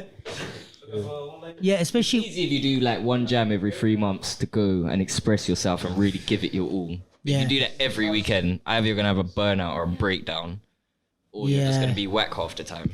Yeah, the balance is nice though. What Karam was saying earlier, like if you definitely can switch it up, it makes breaking more exciting, I guess. Yeah. On the world stage, I'm guessing. That's a gift as well, though. Like there's people that do that, like Rico, Oh mate, and when it translates, it he translates. freestyles a lot. But that's a gift, bruv. Not everyone could do that. And if that's not your gift, why is man gonna spend my whole career trying to learn to do that when I can just give you the bang bang sets? Come on. And also, there's no rule against it. Do you know what I mean? It's not like, it's meant to be art in it. So if you're trying to tell me what to do, like you lost in it. that's a good fucking point. Yeah. Is this again like a bit out of my depth in terms of understanding? But is this the conversation that was people were talking about Flea Rock's thing at BC1? Oh yeah, they was talking because he brought like a cultural aspect and he Yes. done some stuff. You know, there's a box in breaking that you can't like quantify. You can't say what it is. It's Yeah. just that thing. Yeah. And some people tick it and some people don't, but it's a real gift, you know. It's not something you can practice or learn, but that's kind of the magic of art, you know what I mean? And then you have Shigekix that is just amazing Just execute at everything, and his level is so high. Yeah. But he's ticking every box. But he don't know about this magic box that Flea Rock's just coming in ticking, because it's not something you learn and it's not something you teach and it's not something you can explain. Yeah. So that just was that like a thing. cultural moment, like where it you was a see big, that that's why it shine went through. so viral. It was like Yeah. the first time on a world stage like that someone who obviously he's like a big figure, he's an icon, especially for that kind of thing, and people would, if you didn't see the battle and you knew it was going to happen, you'd say at BC1, this is going to happen. Yeah. And it didn't. So Right. that was what that was about. Sick. And I guess that's in a way like a good thing for It's sick. Yo, those. the scene, like the misrepresented part of the real scene got to say like, yo, we kept it real on BC1 and you won. And it was sick and everyone enjoyed it. Yeah, so it shows that those That don't moments- happen that much, you know? Like even the people that don't like them battles had to watch BC1 that day and be like, I'm happy he went to BC1. Yeah, You know what I mean? yeah, I'm yeah. happy there's BC1 for him to do that. And I guess it also shows that it can happen more. It can, yeah. Shows that everyone says it's not going to happen till it happens. Yeah, yeah, and maybe it's also like more people like Flea Rock don't enter because they're like it's not going to happen, but until they all enter, then it will happen. You know what I mean? That those cultural moments will shine through. And Definitely. I just want to say this is why, for me personally, I only like simple judging systems, okay, because you can have we're gonna judge off this. You can name 50 things. It doesn't matter. That 51st thing can be so special, and like it doesn't tick the box, so you're not gonna win. And That's what art is about, innit? yeah, exactly. So I just think like simple judging system. They won, red, blue. For me, that's the only way that actually works. Yeah. Yeah. But that's the difference between cultural events and athletic events. because this is the thing as well. I guess it's like, yeah, in the Olympics or even for like big, I find it for like big money prizes. My only like, I guess, pushback on that is like, all right, if it's like 10 grand prize and then you lose to me and then you say to the judges why, and they're like, he felt it more, you know what I mean? Or something like that you can't really put a finger on. You're pissed because you're like, even, especially if you think you won, because you're like, that's 10 grand I could have got, you know what I mean? Or that's the Olympics. And it's like, Where do you go from there? Yeah, I get why people want more of a complex thing when it's, Yeah, it's prize? necessary when it gets to them stages. Yeah. It is necessary. You look at, for example, and there's many sports that have them that are still sort of trying to perfect them because it's down to subjectivity in a lot of them. For example, obviously, I don't know if you're a boxing fan. There was like a lot of, there's been obviously a lot of controversial decisions, but there was one like literally like a month or two ago. okay. But it's like, for example, this guy won on points based on like punches landed. But how do you then say that that was a clean punch? Or how do you then say that that landed well? Or because it's down to what you decide, right? So It's down to your opinion. Because I don't even know really the rules of boxing. So it's Yeah, like me if you neither, land but- a punch, I don't know the exact rules, Right. but obviously that's how it goes up in the scores, Got ya, right? got ya. It's just giving you an example. Or even if you was at a kickboxing event and it was like how many clean kicks that this person had over this person, but it's up to you to determine how many What clean clean kicks. is. Yeah, exactly. Yeah. So that's down to your own opinion, which is why we kind of need them categories to be able to judge. Yeah, for real. But that's Yeah. like, do you know what I'm saying? That's why we kind of need them. But I prefer much more simple judging systems, just like Kelvin said, over anything, because you have them moments, you have that feeling and everything else. But when it has to become a little bit more complex yeah, when we move higher. Yeah. up. Do you know what though? Yeah. You know when you roast someone and you lose, yeah, it feels good though. Because you look at them and you're like, ha, you know. you know in a bit, see you next time. And Yeah. you know when it comes to YouTube, they're going to get roasted. True. If you got a big following, No, not even. yeah. If you got a big following, they're probably going to say you got roasted. Nah, some of them people in the comments are bookie anyway. Yo, I get Yeah, burned on yeah. Some of YouTube. them I ain't gonna comments are lie. bookie. What's you guys? The Because YouTube comments are deep, bro. you guys are all like big on like YouTube, TikTok, Insta, everything. Like, do you get a lot of like shit? Do you read the comments and stuff? Yeah, of course. Everyone That's who what we says should they have done. don't, the it's lies, read the bro. mean comments Everybody out. has a peak, innit? Everyone, bro. If you has say a you don't little read the peak. comments, you're lying. What's like? Do you have any bad ones that you remember? When I first done BC1, when I was young, I was super gassed. And then the top comment on my battle, like it's not even that deep, but it was the top comment on the whole battle. My first BC1 was, I didn't know Bruno Mars was a B-boy. Bro, how mad that was. Yo, I was so vexed. There was That's like, not even deep though. No, I know, but that was like, they But didn't want just to for chat it to about be the the top B-boy one, yeah, and yeah, they yeah. didn't want to chat about man's head spin. If they don't have a picture, if they don't have a little icon, just Yeah, get piss- out of Yeah, here. yeah, Get out of here, man. Yeah. That's it. You're How about ruining you guys? it. Anything? I don't remember anything like specific. I always get compared to Sunni.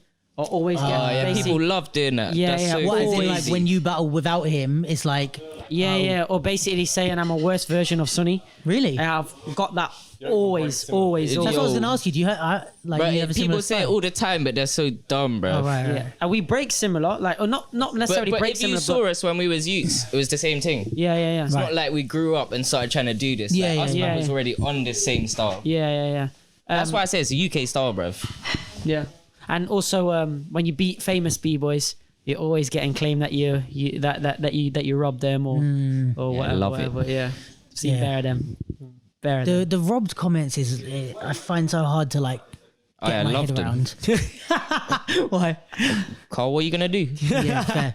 But also, it's like it's a bit like, especially if it's not like the if you're saying like on the Olympic judging system, oh, I've read all 52 pages of the thing and I know that he shouldn't have scored this high, blah blah blah.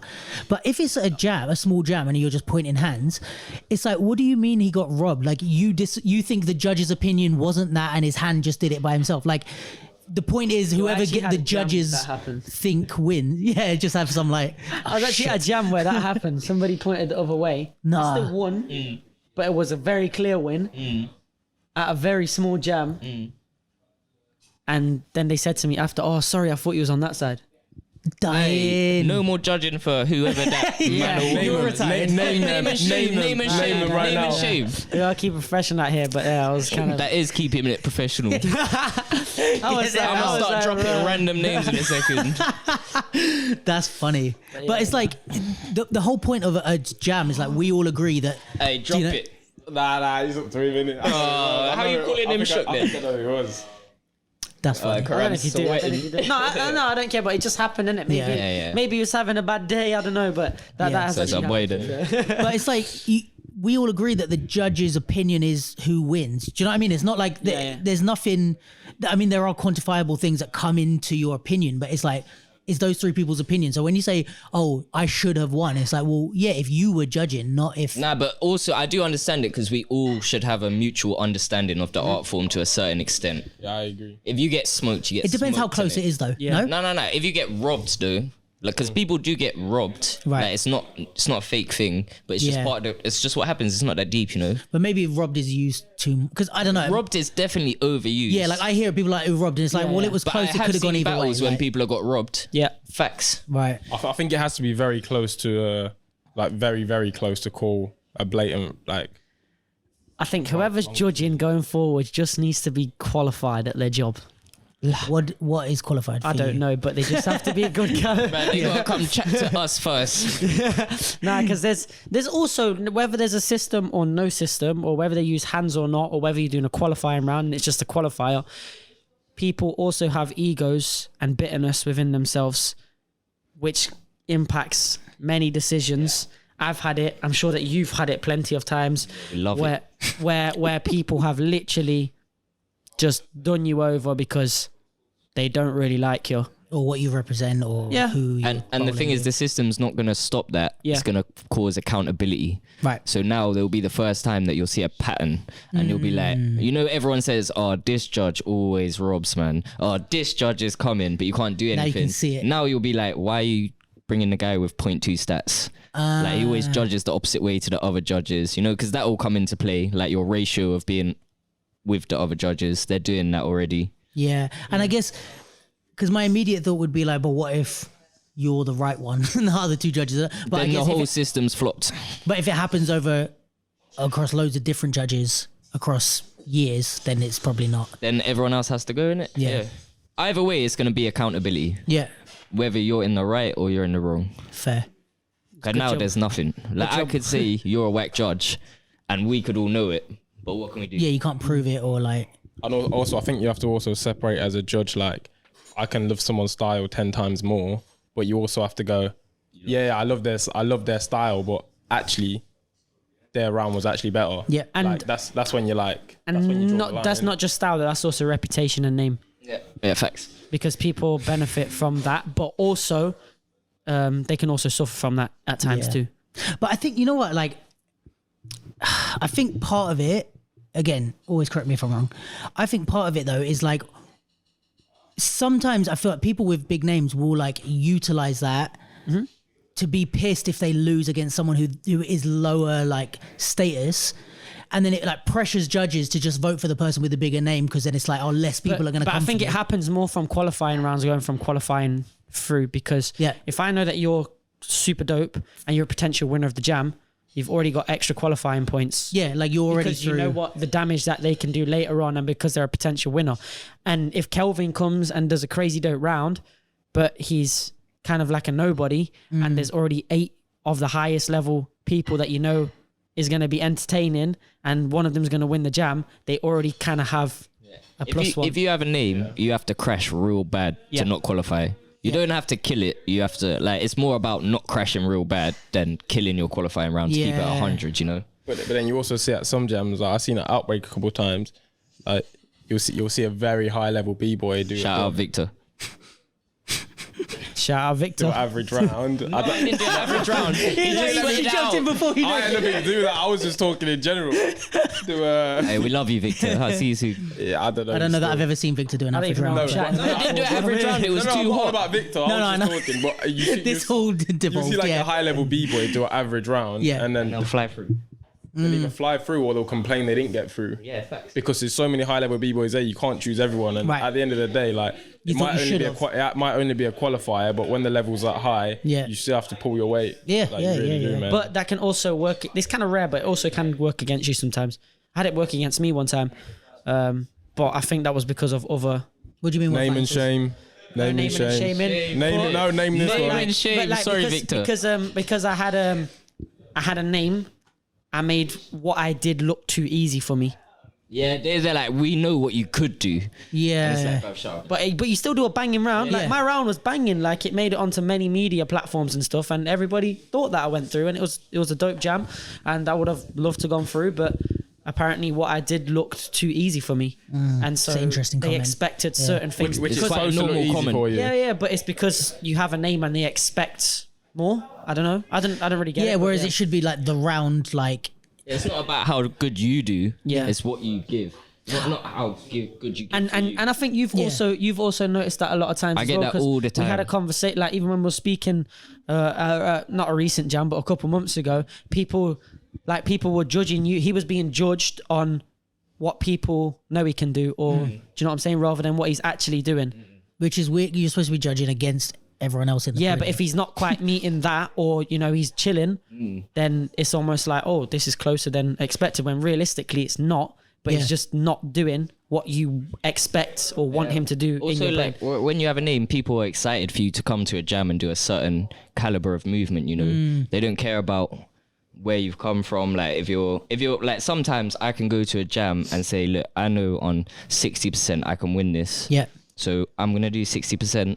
And I'm gonna win it, you know what I mean? Yeah. And that's a bit of a weird way to think if you're about this culturally or artistically, because Yeah. why are you there to do 60%? Yeah, But sure. Me, for competitions, it's bread and butter, you know? Like if I'm going to a jam and I can win with 60%, I'm gonna, and when I need 100%, I'm gonna slap 100%. But it's just efficiency as well, because it's yeah. also for you. It's like now you've got to think about fatigue, you've got to think about injuries, you've got to think And about. I also got to think all about of how much I enjoy my competition rounds. Like if I have some guy that I can be on 50%, but every time I do my 100% round, it becomes useless to me, you know? It doesn't become like a moment like, oh, when I see someone do something amazing, I'm like, now I'm going to show you guys, you know? yeah. But if I do that every round, it's boring for man, you know? If someone's boring against me, I'll just play the game. But if someone blows up, then that's when we start doing the art stuff. Yeah. And eventually gets boring for everyone else. Yeah, facts. If you do, if you're a very high level b-boy, again, not in my case, but I know like if you're competing for a whole year, obviously you won't have time to train crazy and get into your art form, and you're basically doing the exact same rounds at every battle. Then eventually it doesn't become worse, but people get used to it, so people see it as a little bit worse. You know what I mean? So it gets Yeah, boring. 100%. we had that with top stars with like when I first started doing popping, like Jadawi or Salah. Yeah. Like say Salah was a great example, because people would talk about him like repeating the same tricks and stuff, because he had really distinct shit that it was like super different. But it's like people like that, especially because they came from like hanging around with b-boys and like learning to battle, but it's like they never repeat in the same competition. Do you know what I mean? It's like they structure their rounds so that they've got. Salah was a b-boy. Yeah, right. So like they knew from that era like how to structure these things, and it's like they're repeating every time they're at the thing, and you say, oh, I've seen him do this a million times, but it's like, again, if you're competing for a whole year and every single one of your battles is going to go on YouTube and everyone's going to see it, it's like, of course the moves are going to be repeated. If people saw my shit and that often, like I'm repeating, for someone in like a kind of mid-level, I'm repeating like every third round, let alone, so I think it's like, we probably think that we see the same moves all the time, but it's like, well, you guys probably actually have a way deeper like backpack, I guess, of moves. But that's why I was talking about earlier. It's like people have that expectation for you to come and deliver that certain caliber. Yeah. Because that's what they want to see in it. But obviously, if you want to enjoy yourself, sometimes it's a little bit hard because of that stigma and that mindset that the people want you to deliver. Which is one thing if it's the crowd, but when it's the judges, that's a whole. Do you know what I mean? Like if it's the crowd just being like, "Oh, I wish you would have done that thing that you do." Yeah. That's one thing. Everyone is, even the competitors and stuff, Yeah. Right. You come off and people are like, "Are you okay?" And you're like, "Oh yeah." Wow. I think it's because like a big part of breaking is obviously like the creation part. Like it's very original art form, and the aspect of it that's nice is you don't know what someone's going to do next. Yeah. And that's what makes moves so special. So as bad as it is, if you're competing constantly and I know exactly what your round's going to be, it might be the best round in the world, but it seems less impressive the more times you see it because people have the expectation of it. And it shouldn't be like that, but that's how it is, isn't it? Really? Everyone remembers the best time you did it. For real. That's a good point. Yo, for real. Everyone remembers the best time you done that So thing. they're always comparing it from that one thing you nailed. You've done it 30 times, but the best one is the one in their head, Yeah, that's mad. Yeah. Fucking things that you don't have to like deal with until you're at a good level. Trying to think if there's any other bits I wanted to cover particularly. Probably not really. But so do you guys feel like, I guess from that aspect, do you guys feel like you want to compete in like smaller stuff less because of that? Like does it make you want to like save your shit for just the bigger stuff? Me, not really, but you feel it when you get burned or you do get robbed. Or you're like, I didn't even need to be here. Not necessarily. For example, like you can go to a jam, like an underground jammers, like you said, people might have a certain output or thought about you because you do the bigger events like Red Bull or the Olympics, or the people in that scene might have a certain thing on their mind about you. So then when you enter that, which is our world, is completely our world too, but when we do them smaller jams, it's almost as if like the whole room's against you. Like I've been to jams before. Like I went to one in America. Yeah. Like I went to one in America, and I just literally won BC1 UK, and I was on fire at the time. And I literally went there, and I felt like the whole room. It wasn't a mad jam; it was a small jam. I felt like everybody just wanted to see me lose, and it was mad because it was like That's a breaking thing, though. Yeah, but it was so weird. I was just like, I'm just trying to enjoy it. But it was like you're not just battling this person, you're battling everybody around him and everybody in this room now, and you kind of feel it because if you can't adapt to that room because you're used to performing on these big stages or you're used to doing a certain level of things, it's like when you do that and let's say you lose. I lost in this sense. It's almost as if like, why am I even doing this? Like, why am I going to come and do this and get robbed or not necessarily get robbed or lose if you can't adapt because you feel like everybody else just wants to see you lose. You know what I'm saying? You kind of think like, it's a waste of time. Yeah, but also you guys become the bar. But that's the thing as well. That's like an infrastructure problem we have in breaking. Right. Like no other professional sports lets professionals compete with amateurs. Yes. Like if a professional boxer came into a competition with bare like amateur boxers, They'd all be everyone would be going like, that guy needs to get banged. Yeah. You know what I'm saying? Football players the same.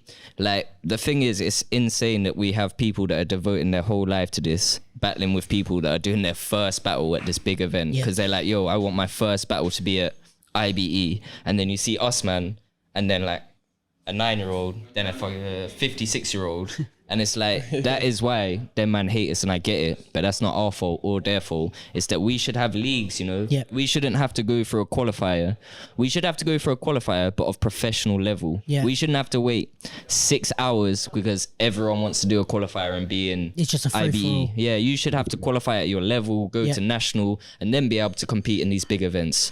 But I also think there's another point on that. Like obviously you were saying like everyone's against you, and I know exactly what you mean because I've been at battles where I felt the tension for you, But at the same time, sometimes I don't always think it comes from a place of hate. I think it comes from people just aspiring to be as good. 'Cause in the past 5 years, have any of you two have been beat by anyone in the UK? I get beat by Karam. Between each other? Between each other? No. Anyone else? Within at least... No, not at all. Last 5 years. When's 5 years? It doesn't matter. Either way. If when was the last time you remember? If you can't answer, you know, innit? So I think sometimes it might just come from a place of people also aspiring to be as good. That's what I mean. Where it's like if you guys are the bar, it's a different level. The competitive side of someone is like. Yeah, but show love and you'll progress quicker. Exactly. Show love to us, man. Yeah, it's how you go about it. You have to earn your rep and earn your stripes and earn your weight in a honest way. Yeah. Because otherwise, like, I think we did it in that way. Like, That's what I always say about you. Like when he was blowing, Karam had the most humble come up, bruv. He like won everything. He slapped up everyone. He went abroad. He repped well abroad in the country. He kept it organic, and that's very rare. But that's not normal, you know what I mean? But like he showed mad love and he kept mad humble, and his come up was so organic, and people could do that. Like he could have sent man mad tension, you know. Like I see other people in other countries, they go for their hitters and they cut them out and they take their spot, and that's also lit. If that's what you're on, that's cool. I'm not against that. Yeah, the competitive aspect. In the UK, we're not at that level, bruv. Like, come on, show some love, and especially in other countries, the hitters are pricks, you know. But the hitters in this country, we're nice. So come show some love, and we'll like if you show love to us, it's guaranteed that we're gonna push your level up. Yeah. Guaranteed. It's like level is above though, man. It is like I'm sorry, but whoever's watching this, people are good in this country, but it goes very high level b-boys in this country, and then it goes Sunni and Karam, and there is a jump, and I think it's people really just trying to reach that. And I think also it's like I think from my time battling, it's like I find people find it hard to separate like being competitive with being like actually angry or actually because it's like if I'm battling you in an all-stars battle, like I'm definitely trying my hardest, I'm definitely like coming for you, and like just out of like I know you're good anyway, but just out of respect of like let's have a fucking competitive battle and let's try hard. Luke, if I ever get you, I will rinse you. Let's go. Oh my days. Bruv, did I say the story about Tawfik? No. Oh, he fucking fucked me up, bruv. Was this in Colorado? No, in Copenhagen. Oh, okay. Oh, bruv, I was such a loser. I battled him. That's and, my dog. Zoo was there as well. Rico. Okay. Yeah. Bruv, he just did. I was like, you know, when it's like you realize you're battling someone super experienced. Like I got him in an all-stars battle, and I was like, all right, here's what I'm gonna do. I was like, right, they're playing a lot of like pop-in and hip-hop music, right? I'm gonna be like mad intricate because he's a b-boy, so he's gonna do all this stuff. I'm gonna be mad intricate, do waves and all this stuff. I'm gonna pick apart the music, and then it's like that's gonna level up against his like amazing tricks. Right, this was my plan. So, so I'm like, right, you already know it's going downhill. So I was like, right, let me do a little lap, shake his hand, and then I'll go back to my spot and I'll fucking break this beat down, right? So I've never had anyone else do this to me, but I don't even know if he did it on purpose, but it was so sick. I shook his hand, carried on walking, and he just held onto my hand and like tugged me. So like as I went to walk past, I like went back, but it was so little that no one else could see it, but it stopped me walking. Bruv, I lost it. I was like, what was my plan? And I was like, I just started dancing and doing shit. I just did a shit round, and it just threw me off enough just from like pulling me back. And I was like, fucking b-boys know how to battle, innit? Yeah, like, facts. Just little shit like There's that. so many tricks that b-boys do that other styles don't do. Bruv. And you know what pisses me off coming from someone that's one of the other styles is that you guys like that sort of shit. You guys do actual battle tactics. And the point for me, again, correct me if I'm wrong, the point of battle tactics is to get in my head so that I'm not thinking about my round. It's not to make me feel like shit or whatever. If it works, it's all a game, man. Yeah, it's all a game. And it's like, people see b-boys like screaming and shouting at each other and calling bites and all this. So they do that. And it's like, what if you're against, like if I'm against you and I start screaming and shouting, like I don't know you guys as well. Cracking up. But you're also going to be like, okay, cool, let's go. And actually what I want is for you to like be laid back or to not try your hard. And it's like, there's other ways to get at that. Like, you have to do different tactics for different people. Exactly. Yeah. And I think people just watch YouTube and they're like, they're screaming. That's battling. Real battling is screaming and calling everyone shit. Like, I think you can base battle tactics also off like rounds as well though. I know like we did the country outbreak, we got to the finals. Yeah. That's like for UK, especially when Sunni's hung. Sonny's doing business calls. Oh, you didn't know? When Sunni's doing business calls, just not about, then yeah. I was about, bro. Especially when like flipping one of the best in the country, obviously like isn't there. We made the finals. That's ridiculous for the UK. And obviously like when someone goes out and does a crazy round, people's pride goes like, yo, let's try and beat it. But we was throwing away them rounds and then winning the next one because they was doing it on points round by round. Right. So like I feel like there's a lot Dashed out, bruv. Yeah, yo, every battle you do, it's got to have a personal approach to it. Well, it was great. B-Boy Classics when me and Sunni did it. We made the final. And that was like mad tactics. Yo, we went ham. Yeah. How much can you talk about without giving too much away? Like, You not can talk about classics, everything but in because general, it's like Yeah. there's no formula, so we can't give you a formula. Right, That's right, what I'm right. saying. It's specific to every jam. yeah, Like I think for me, classics, like we was repping hard that year. Like when we went to do classics, it's a cypher qualifier, innit? And when we went up, no one would come for like 10 minutes. Yeah, well, Man. Literally, they had to stop the music. mad. And from them, we was like, all right, we're gonna do this like bad man, you know? Yeah. Yeah. So the first round we got, we smoked them. Didn't need to, but that just put everyone like, oh, And yeah, it was a that's heavy serious. lineup though. Yo, heavy. But we put it straight like to everyone, like, boom, it's serious. You know? Yeah. And that was the vibe the room was giving us.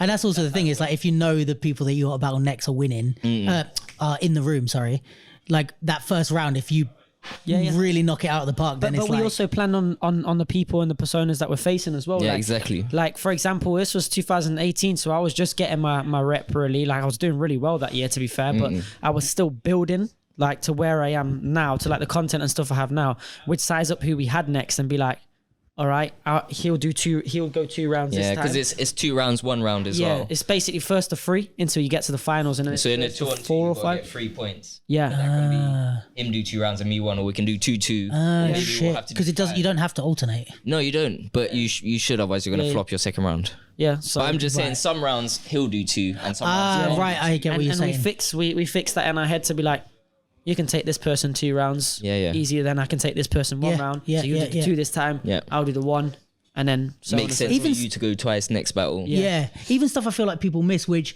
again, like when I started, we were learning a lot from B-Boy. When I first started training, we used to train with the B-Boy crew, like, so it's just kind of who we were watching anyway for this shit. But even like, which I find people don't do now, and I'm like, I thought this was just normal, but it's like, if you're doing a 2-on-2, how do I explain this? We're doing a 2-on-2. I'm with someone who's a bit worse than me, and then there's someone who's quite good and someone who's worse, right? That was just like just jam. Was it? It wasn't. Yo, just I was jokes. I said to him, I said to him, he's like, oh, you want to do it? I was like, yeah, if you carry me through it. He pulled his weight, bro. Bruv, Yeah, it looked he like he did. slapped it. This guy, he didn't battle for 2 years. People that are like, let's say internationals that were at Just Jam or who had just recently moved here in the last year, obviously didn't know who he was. Yeah. Because he don't come to battles. Yeah, he hasn't yeah. battled for 2 years. Errors. People were coming up to him, pointing at him as if like, I'm coming for you. Like, shit. this is me and you this round. That's a big L for you, bro. Expecting him to be like considerably worse. Yeah. Or whatever. And he'd just come out and be like, and just absolutely slap them. The repeats were rude that day. Hey, bruv, yo, still But I think, smashed it. yeah, like, say if you've got like one person better, one person worse, and then the same on the opposite. What Sandwich them. Yeah, well, what most people do is like the person who's a bit better or older or more known or whatever go against each other, and then the 2 worst people. And I'm like, if we switch it and Sacrifice I smoke, a round. Yeah. yeah, or Sacrifice. if I can smoke the what, like you're gonna lose to that guy, You right? gotta be real family to do that, though. Yeah. Why? What do you mean? Because telling someone they're the lamb is not easy. Oh yeah, true. Unless they're down for the family. You gotta be real with yourself. You gotta be real with Yeah, yourself. it's like, listen, you're gonna get smoked, but I can smoke my person more than you're gonna get smoked. Yeah, yeah, So then it's gonna turn out that we're on Yeah, top. yeah, of course. But You yeah, I have know to what you do mean. that, Though. though. You have to sometimes. But you can only do that with your family. Yeah, because otherwise the ego is Telling like, people you're the lamb, they gotta understand this for all of us, you know. Yeah. But it's like at the end of the day, what You you're know, trying, like if you're you're in a trying to win, super innit? crew, no one's the lamb, even if there is a lamb. Yeah. Yeah. I don't think it's necessarily being the lamb, but there's always clearly one better person and one worse. No, I mean, no, in certain sometimes you situations do where have it's to so sacrifice equally around. level. Yeah. Yeah. Not in general. Like when it's super equal. Yeah. and You gotta you're take gonna one for the team. Yeah, fam. yeah. You gotta take one. For Not the team. in general through the jam. Yeah, 1,000,000%. Yeah. Sometimes you just gotta hold it out, innit? Yeah, You got- But I you think, got 10 minutes to lie, it's- mate. that's when it's also like playing the game. Like what we were saying is like that's what competing is about. Like whether it's sets or battle tactics or whatever. It's like the point here is not to like have an ego or do this round, make this round all about you or whatever. It's just like, which if you're in a 2-on-2, it's like we're trying to win. What do I have to do to like get to the finals? You know, It's true. but yeah, And also, like with battle tactics, like an easy way to look at it is like me.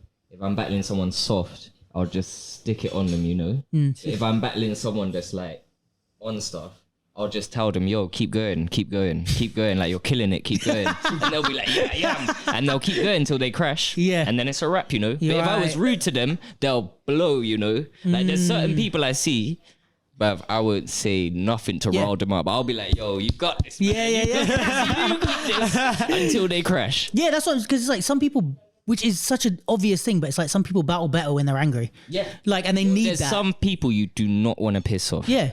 And it's like, but actually, like, yeah, like battle tactics in that situation could be like smiling and shaking their hand and be like, "Oh, you're my favorite breaker ever," and then they're like, "Wait, what? How do I fight this if someone's smiling and clapping?" When they're not angry as well. Yeah, right. Or even Yeah, that's flipping annoying for a start, man. You just chill out, you know. Yeah, go get a hug, bruv. Someone like needs a hug. As soon as the music starts, it's like that's always been a thing. Like from back in the day, like when the music starts, we're not friends. But, yeah, shut yeah. up, man. For me, but that's just me personally. I'm just like, all right, well, yeah, I'm against you, but we're still I don't friends. hate you, The do I? music's gonna stop in a minute and a half. But that works different for different. But do you find that's like, I feel like that's people that never played sport? Because I feel like if you played sport, you're used to competing against someone and still being friends. I think it's because we attract a crowd that was like a bit insecure, and they get this art form where they don't have to be like violent or gangster, but they can be aggressive and they can let use some that emotions side. out. Yeah. Like a lot of people were geeks before breaking, really though, and are geeks outside of breaking, and that's their moment to let out their stress and their aggressions, and like that's their creative platform. Yeah. And some other people are just themselves inside or outside breaking. Yeah. And it's quite a like high adrenaline thing, and you're facing off against someone. So it's like you can easily get lost in like, It's competitive sport. yeah. Yeah, that's mad. I think that kind of determines like how much. It's usually if breaking means like crazy amounts to you, like people that literally like live for breaking, they're usually the ones who are like, yeah, we're enemies. It's hard to like put that in a box though, because like I feel like us man live for breaking. Maybe not in the way that you're talking about, because I know which. No. way you're talking I'm about. not in the way I'm talking about. The difference between loving breaking and like, I don't know, man. That's the only thing you have, or Yeah, but in a sense, that's kind of what it is for us, man. True. We just have a different approach to that view on life. Because for me, break, all I do is break. Yeah, right. Yeah, and these people that love the culture, I get it. They love it the same, and all they think about is breaking, and they're infatuated with it. But I am, but just in my way, you know what I mean? Yeah, at the same way, if I beat you tomorrow, you wouldn't hate me. No, I'd love you. I'd be so happy, For a bro. lot of people, it's not that. Bro, facts. For a lot of people, it's until you beat me, we're not cool. Yeah, I know. For me, I'm just, I don't know, I'm just like, grow up, man, flipping it. Yeah. Let's go have some fun.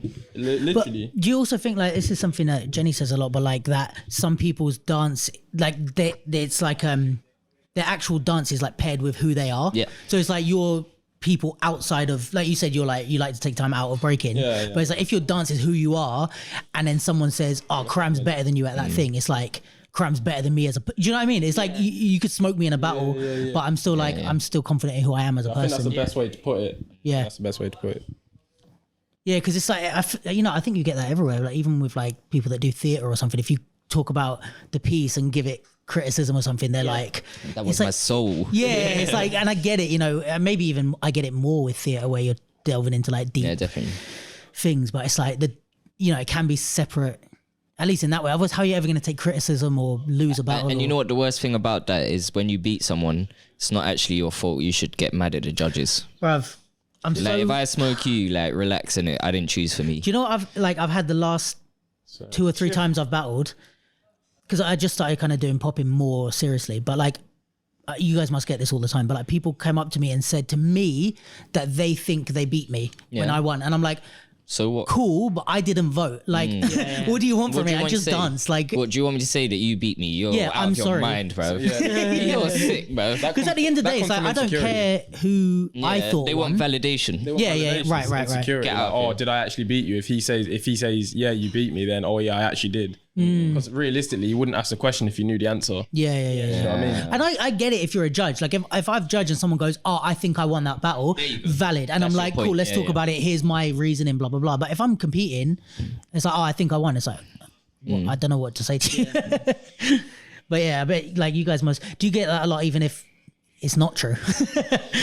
It depends, like different people, like certain countries definitely move like that and other countries don't care so much. What countries is that? Definitely not England. Yeah, fair. Do you find a difference in that, like them type of things between the levels in terms of like I can't imagine you're gonna get stuff like that from like at BC1. Yeah, you do. Do you? Yes, At like you the do. big level battles. Yes. Okay. Some of your favorite b-boys cry every event, Yeah. That's probably because they train all year, though, no? like us. Yeah, exactly. But, you know, some people are just flipping mardy, aren't they? Yeah. Some of your favorite b-boys cry and some That's don't. mad because I would think it's a level thing. Like when you get to a certain level and you're That's a doing this personality all the time. trait. Yeah. Right. Definitely. What, go on, Kelvin? No, I was just going to say Say name. Don't it. name. Say it. Oh, name. don't. Yeah. Don't name. Sonny's like, listen, I'm ready to name it. I'm being serious, don't. Anyway, no, but yeah, that's mad to me that you get to that level and it's still you still have that type of shit. Bro, you have divas at the top tier of every kind of That's profession. true. Yeah. Profession don't change people, you know. It might help your situation a bit, but you're still the same person. Yeah. Yeah. Like all of us, when you first start breaking, you get infatuated and you go through phases of thinking this is breaking, I've got to act this way, that way. But after a certain time when you're comfortable in it, you're yourself, you know. Like, I can't say that when I was 13, 14, I wasn't acting up like Yeah. certain ways and crying when I'm losing, like shouting and shit, like all dumb stuff. But that's also part of being a kid as well. Yeah, I mean that's every 13-year-old on anything. I'm still, like if I weren't famous, I'd still be sitting on this couch with these two chatting the same way I'm chatting now. I mean, I remember you being nice from forever. I think. Yeah, Even when you were the young. thing is, like, there's this stigma around me that I'm not nice, but I'm actually probably the nicest person you'll ever meet. Yeah. He's Yeah. a rare guy. Yeah. He's a rare guy. For me, Go I'm on, like, Kelvin, He's tell them. alright, he's Tell alright. them, Kelvin. Karam's like, he's a nice guy. He's like, I don't know. Yeah, he's alright. Nah, with Sunny, he'll just tell you how it is, innit? Yeah. And that's pretty much a blessing. But he's one of the loveliest people that you'll meet. Yeah. I love Heard you, it here Karam. first. We Yeah. like that. I think for me, it's also like Kelvin's alright. what. Kelvin's alright. Nah, Kelvin's a waste man. Nah, Is he? Kelvin blocked me when we was watching Power, so I'm still, and he didn't get me diversity tickets, so debatable. Asking you shall receive. Have you got diversity tickets? Brother, I asked last week, you said Never. you was going to try You've and never got pattern it. It's weird because I've never got diversity tickets. That's mad. Because you was like, I'm not going. I said, I'll Nah, still to be go. fair, he'll try hook me up. Nah, he can hook us up. Yeah, I can hook you up. Go on then. Hey, Alright. Luke, when do you want to go watch Diversity with When me and your next Karam? performances? Me? Yeah. Not for a while. Yeah, he don't Them, need to perform. We're Probably, not going to see him. We're going to see Diversity. next performing? probably tomorrow. Hey, we're Tomorrow, there. let's go. Or maybe the next day. We're there. We're there both days. Even if they're not performing, we're gonna go. And it take me to his house, bro. I want to see his house. I know that man are living good. Push me, boy. Trying to be like, What else was I gonna ask you guys? What's next level for you guys? Where from where you guys are? Because I mean, you're 27. You guys are still fairly. I mean, you're still fairly young as well. But like, what's the like? All right, now we're here. I want to get where? Because a lot of people are trying to get to where you are. Probably not looking much further than that. Do you know what I mean? Like, oh, when I'm like sponsored and when I'm fucking invited to BC1, that's it. Like, that's the top of my career. But you guys must have like or are you just like, I'm here now, let me enjoy this shit? Nah, definitely not. No. Because people forget about what you've done very quick. Right. Very quick. Especially, I don't know if it's what it's like in other countries, but definitely in this country. So while we've done what we've done, people don't always take us the most serious and don't respect what we've done. Not so much me, because I'm still trying to do a lot of the things that Sunny's done, but Sunny has done, he's made history. Like, he's the most decorated b-boy that's probably ever come out of the UK, but people don't really recognize that. So I think that you always have to keep on. No, it's true though. It's very true. But I think you always have to keep on going to maintain that fulfillment, not just within yourself, but within sort of everybody else. For me personally, obviously, I've recently got the night thing. We're currently all working on something that could open doors to a whole different avenue over the next few months, few years. Obviously the Olympics, of course, who wouldn't want to be a part of that as a competitive breaker, in terms of us guys anyway. And I would like to, you know, try and get a couple more sponsorships under my belt. And I also want to try to get further at the events that I didn't quite grasp. Like, for example, there's been a lot of major events that I've been to and I've made like top 16, top 8, semi-finals. I want to be able to reach that next step and try and secure some wins. And I feel like I have not a lot of time to do that, but I have room to do that because I've been at a certain level. I've experienced it and I want to surpass that to excel. Yeah. Sick. Mr. Kelvin? So what was the question again? Like, are you like where you're at in your career? Is there something you're aiming at as like the next peak, or are you kind of just chilling where you're at for now? Or I'm just enjoying life, to be honest. Fair. But I always want to do more. I always want to get better. First step, I don't want to Olympic this, Olympic that. I just want to get better in myself. Right. If I feel like I'm starting to really fulfill my potential as a b-boy, then that will be a step after. Let me just ask you a quick question. With the WDSF stuff, how early do you have to like for the Olympics and that whole shit, how early do you have to start being involved to Next year. Most of it's next year. You can still qualify in 23 though. Yeah.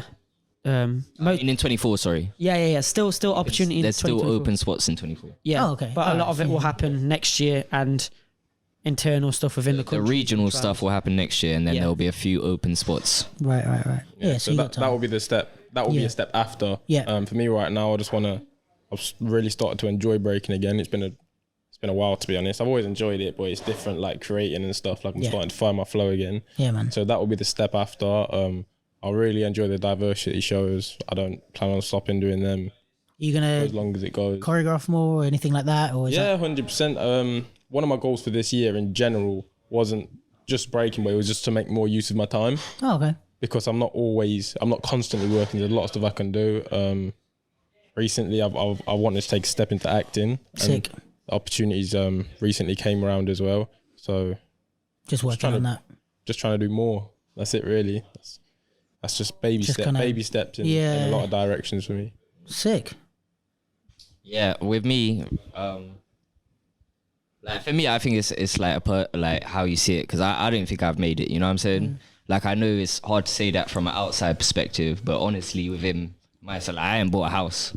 People are screaming like, "This is the top of your career. This is that," and I'm like, "Bruv, where's my Rolls Royce?" You know what I'm saying? Like, come on, bruv. I'm good for money now, but like as an athlete, I'm not like them, man. You know what I'm As saying? one of the best in the world. Got a long As way like to go. someone who devotes their life to this sport and is got a good CV, whatever. Not even about that, but like I don't even care about that stuff. But me personally, I know that I don't feel like I've made it. You know, like I get to do a lot of stuff. I'm very blessed with my career. I'm super grateful for where I am and what I've done. And it's like, for me, it's been a real amazing journey. It's had massive ups, massive downs, but that kind of reflects me as a person.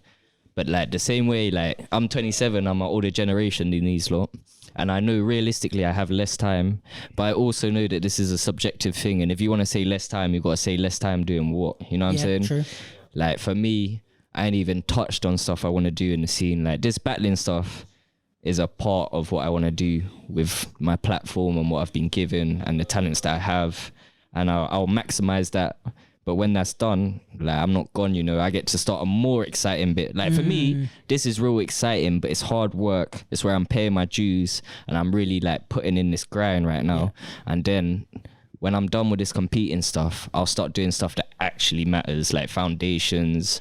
I got like a mental health program that with dance that I want to roll out in unis that I've got proposals for, but I can't actually do that while I'm a full-time athlete. Yeah. But when I finish being a full-time athlete and I start doing that, for me, that's me more making it than what I'm doing right now. Yeah. Like to be in a position to do this stuff for this country and do stuff that I care about, like in unis. Like without this battling career, I would like when I want to do this, it's going to be easy for me. Yeah. Because of the position I'm in and what I'm doing. But that for me is when I'm making it, you know. All of this stuff like BC1, I'm super grateful. It's been sick. I love my journey. But I ain't made it, you know. Like I'm fresh. I'm It's fresh like in this thing, part bro. of the journey that's gonna happen. Yeah. People see me as here, but me, I see like every year. I look back at the last year and I'm embarrassed with my dance, with myself, with my conduct, with my vision on the stuff. Yeah. And every year I come with something. New. It progresses in my mind, you know what I Right. mean?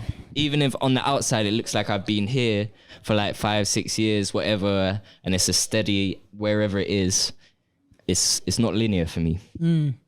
Yeah. And I guess it also depends who you're looking up to or who are your role models, because it's like for amateur low level b-boy, they're probably looking at you as, or any of you three, as like the pinnacle of a dancer, you know, like. But a lot of the time, that's from outsiders' perspective, How do you which mean? is people that are at the level that we're at, or at the elite level, know that it's not quite like that, because Yeah, we're for still sure. building. Yeah. Breaking is still building. Like you said, like some people think that we've made it, but realistically, we're nowhere near there. Yeah, and it's like it's relative, like what making it is, because That's what I mean, it's for your them perspective, it yeah. could be that, but for you guys, Yeah. you're looking at like Ashley, you guys are looking at like other Olympic athletes, and But you're like, that's well, where, they're there. That's like, why we compete. That's where we're competing. But afterwards, when you make it, is when you've got your house, you've got the things in order that you need, and then you start to give back and you start to set up your things aside of battling. Like what he's saying is complete. Like that's what people want to do. Yeah. But obviously, people think that we've made it because we signed deals with major sports brand, but this is just the start of a bigger picture. Like that's like for other athletes, that's like the beginning of their career. Yeah, exactly. Like, Yeah, of something- course. Like Just start. yeah. I think for each person as well, like making it in dance is a much different goal to making it from what you want in actual Big life, facts. isn't it? Yeah. So I think that's a massive difference. And it's like you do this for I've been breaking now nearly 17 years. I think you do it Mad. 17 years, and then you get rewarded with something like this. Yeah. Sometimes you want, I'm gonna treat myself to a holiday. I'm gonna chill. I'm gonna enjoy this. Yeah. But this is where it starts. Yeah, this yeah. does not where this isn't like where it's chill to. This is Yeah. where now it starts. Like have your time, and then it's all about building on this. Because you know what I was just thinking about is like, especially you guys more in the athletic sense, right? Like your peers in a way is like people like Anthony Joshua or someone like that who like, if you think of like Olympic athletes or people that are the best at their sport in the country, you're the best at your sport in this country. So compared to those other people, if you think about it, like I didn't I knew a bit more about Anthony Joshua because he comes from where I knew him as a kid a bit. So we kind of all in Watford, like we all had an eye on him a bit, and we're like, oh, this guy's doing well in boxing. But I didn't really care because I was like, oh, cool, he does the Olympics and stuff. It was after the Olympics, I think, when he started doing the heavyweight stuff, that I was like, oh shit, that dude's actually good. But then before that, he'd already won an Olympic gold medal. He's always he's been big for a while. And that was like, him winning the Olympic gold medal was still me being like, oh, that's cool that someone's, cool. But like for you guys, it's like, you're not even at that stage yet. And that could be like the first step. And then beyond that. Like what happens if we were to win the Olympics? Exactly. That's still not the end. Yeah. There's still so much more. Like, That's what's the next? beginning. Then? That's like the Big Bang Theory. Like if you guys win something. It's when you say it's the end, you know what I'm Yeah. saying? Yeah. Like this what we've achieved now is in support of what's coming next, and then what we achieve next, i.e. the Olympics, is set up for what comes next. And then it's always sort of going, you know what I I mean? really feel like the Olympics is like the other side of the Olympics. Everything could go mad and change, because it's like even if you guys don't win a medal, someone's winning. There's going to be an Olympic gold medalist b-boy after 2024. Yeah. So that is going to change shit for the world, I think. And it's like we don't know where that could go or what could come from I that. don't even think it's necessarily just winning either. Whoever wins, you've done a very, very good job. Yeah. But in terms of even just being there, like right now, like massive sponsorships and that, like they look at it in a part of a way like, oh, what can I get out of it? What brand doesn't want to be represented at the Olympics, whether it's winning or not? Do you know what I mean? Like it's a huge platform. So even in that sense, it will open up more doors. Yeah. So And also once the audience see breaking at the Olympics, because they haven't even seen it yet, and these brands are already putting money into it or endorsing it. Once the audience see it, It's gonna blow. they're going to be like, gonna holy blow. shit. And then, exactly, like, I seen a pose and people are like, oh my gosh, like you're gonna see loads of head spins and the worms and that, like joking, like, but they actually think that like that's, if you don't know from the outside, you think like don't get me wrong, there's crazy head spins in that, but generally in breaking, you're like, unless you Deeper get a than crazy that, one, yeah. you're like, oh yeah, it was just a head spin. You know what I mean? It's not gonna get you through a qualifier, is it? And people don't more than the gimmicks. they don't realize like how much context there is and that inside the break. I think it's gonna shock people Yeah. which is Definitely. for the Yeah, better. that's why I think the WDSF commentators was sick In where? in Paris. Oh mate, 10-10. Like, they were so uneducated and it was so rough for them, but it in was 4 years horrible. they will be amazing. It was horrible, but it's better than having someone from our culture that's unrelatable to the masses that we're trying to appeal to. It will be like Dodgeball. Who's ever seen Dodgeball, the film? I don't remember it. I know I saw it ages ago. Big L's in this room. So anyway, to have people like that, and you could tell that they was genuinely excited. Right. Like Yeah, they was yeah, very interested, true. Yeah. but they just was so uneducated. They was looking at Victor like, what is this guy? Yeah, because I heard a lot of people cussing the But commentators. that was their first time, and if Right. they stayed for the next 15 events, do you know how sick it would be to hear breakers being talked about like tennis players, like sportsmen? When I was listening to it, I felt like I was at Wimbledon or something like that. I was like, yo, we made it, you know? I don't want to hear B-boys right. talking about real hip-hop stuff and making inappropriate hip-hop jokes. Like, yo, everyone hated on them commentators, and they was whack, but they will be so sick. 2 years, 3 years, we'll have real commentary from professional speakers, not hip hop people that don't stutter on their lines. Actual trained or you know, commentators. people with extensive history of podcasting, Yeah, you know, exactly. stuff like that. You know? Yeah. And Could be people anyone. people are saying it's not hip hop enough, but that's not what we're here for in this part of the competing section. Yeah. The excitement is a super nice aspect. Now I didn't even think about it. Bro, like they were so excited. They're like, oh my god, Just I don't thought he name the won, moves. but Just don't name he the moves. didn't. Yeah. Yo, but they'll learn the vocabulary. Yeah, 100%, 100%. But that's a nice aspect. I never even thought about it. Because if you're even watching like basketball and stuff, the commentators, I don't know if it's the same in football, probably, but like the commentators are gassed. They're gassed, Like anytime bro. something happens, But they're that's excited. what I'm saying. I thought they'd be dismissive, you know? I thought they was going to be dismissive and Right. like, why are we fucking doing a breaking competition? But they was watching it like, whoa, I thought that guy won, but he lost. And they were so wrong. And everyone was like, yeah, it's because you don't know nothing. But I'm like, look how excited he You don't is, actually bro. realise how much that adds as well to. Yo, my to mum the could watch atmosphere. that. My grandma Yeah. could watch Yeah, that and yeah. they'd love it. My Yeah. grandma can't watch these hip hop. And I think this You're is right something there. I was talking You're right about there. just the other day, but it's like for the Olympics, a lot of times you see it because all of these like fringe sports get on TV and then people watch it, but the first thing you do when you put on a sport like fucking curling or whatever is like, how do you win? What's the rules? Like, and then Talk once to you're me. in it, you find yourself like, oh shit, and you find yourself like gassed about some fucking thing on ice where you don't really know what it is. But as soon as you grasp like, Yeah, these once are the you're rules, involved, yeah, and you need someone to break that down for an audience, but you kind of can't do that if you're too. I mean, you can if you're smart about it, but if you're too much in the culture and you're just assuming people know someone stuff, neutral. yeah, Because otherwise, you feel stupid listening to hip hop people chatting to you like you're stupid. yeah, You know what I mean? Yeah, Like when yeah, people yeah. are like, yo, that's so dope. Hip hop people always say this on the mic, like, if you don't get it, you should do your research. Oh, and I'm yeah, like, yeah, brother, if they don't get it, tell them what's going Or on. if That's you your know, you job. know. Yeah, yeah. It's like, if what- you know, you know. I'm what if like, you don't come know? on, Are you 15? Like, grow up, bro. yeah, Some yeah, bad yeah. B talk on the mic, bro. If you know, you know. Yeah, I find the same with hosting. Host, I think yeah. hosts could do more. I'm, and if anyone wants to take me up on this, I'm super down to start hosting as well. But like, I think Your hype voice, though. You got I like don't have a R&B good voice. hype Bro. You gotta voice. hype it up. I haven't tried yet, but things have got to get me excited. Doesn't happen a lot. Yeah, Not even. I need to see lots of backflips.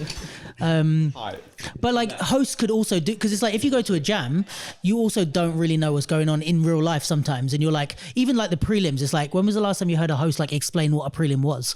Yeah. And it's like mostly because everyone there knows what it is, but what if you wanted your mum to come like explain, okay, what we're going to do now, everyone's going to do this, they're going to choose the top 8, it's going to be like this, here's kind of what the judges are looking for, like more of these little moments which could take 5 seconds just to like break down what this I thing literally is. never thought about that. That's a good point. Or even like on, when you're talking, I mean, it annoys me a bit when hosts talk too much during the battles, but if you are going to talk during the battles, like explain. No, you don't have to do full commentary, but do you know what I mean? Like, give the what? This guy's moving. No, I'm trying to ignore him, bro. The guy literally just looked at you, looked at me, and just creasing, bro. But you know what I mean? Like, you'd have to do full commentary, but you could give little tips of like why that's good or what the person's doing that makes them so good, or a little history. Like, it would be sick if you two battled and I'm hosting and I know who's won how many times, and I could go, all right, this is gonna be a good battle because Sunni's beat Karam the last 2 times, but Karam beat. Just little, What's going on in WDSF? Right. It's not hip hop hosting. Yeah. It's informative hosting. exact, and it just There we, yeah. Yeah. Oh my God. I think it would change the turnout of and the demographic, like you're saying, of who. Because even if the Olympics gets all these eyes, if people start coming to jams and they're bored and they can't feel involved, and like I always talk about like fucking sitting cross-legged behind someone like we're in school. Do you know what I mean? Like put a couple of chairs up, but like these sort of things is going to make a difference for more people, and then that means more money, more sponsorships, like Everything. How is that not going to help? But yeah, man. I think I won't take up too much more of you guys' time because That's all right. yeah. I realised like we've been going for a while, and also you got dinner cooking. What? How long have we been going for? 2 hours and 7 minutes. 2 hours. Who the hell's gonna watch that, bro? Bro, people watch your one and fucking 1 hour somebody of said TikTok. that you were wrong about Silverback. Did you see that? Shout out them, innit? They said that's not that. They just left a comment like 2 days ago or something like that's not why Silverback stopped. Actually, it was because of something about a legal trouble or something. Yeah, I don't know. that's. I didn't that's even what I remember said actually though, what you bro, said, innit? but I just someone left a comment like 2 days. I was Yeah, basically, I said that without talking about legal stuff. like, right. Get what I'm saying? So he was being we can all politically be smart correct. asses, innit? Yeah. One thing I want to do going forwards in the future is do more battles with these two. Let's go. When's I the want next to do 3 on my 3? first battle with Kelvin. Man, ain't even done one. I have done one. Is there a lot of 3 on 3s in the breaking world? We done like a. Because there might be some coming up. Somewhere, I'm sure. It was like bare. It was like Shahi and stuff there as well. Now one with you. But yeah, hopefully. Yeah, hopefully this is our new front line. You know what I'm saying? Let's go. I'm here for But certain man just need to say yeah. Certain man just need to pattern up. And I said yeah. Kelvin, I think said you're a just- certain man. You just got to give me dates in advance. Oh, he said you got to book him in. yeah, He's facts. busy, you know. Got to put you in my diary, mate. Trust me, everyone's going to be shocked when they see what he can actually do. Kelvin's like, yeah, I might do the Olympics, but we'll see what my schedule's looking like. You know I how don't know. annoying it is, bro. Yo, he's like that at practice as well. He's Is like, he? yo, I might do flare 90 air flare if I want to. Everyone else is like, yeah, we'll practice for 3 weeks to do that, but cool. Calvin's progressed how people will progress in 3 months in the last 2 weeks without even trying. So good, to be fair. He's like, I'm enjoying being It's a good. good side. Yeah.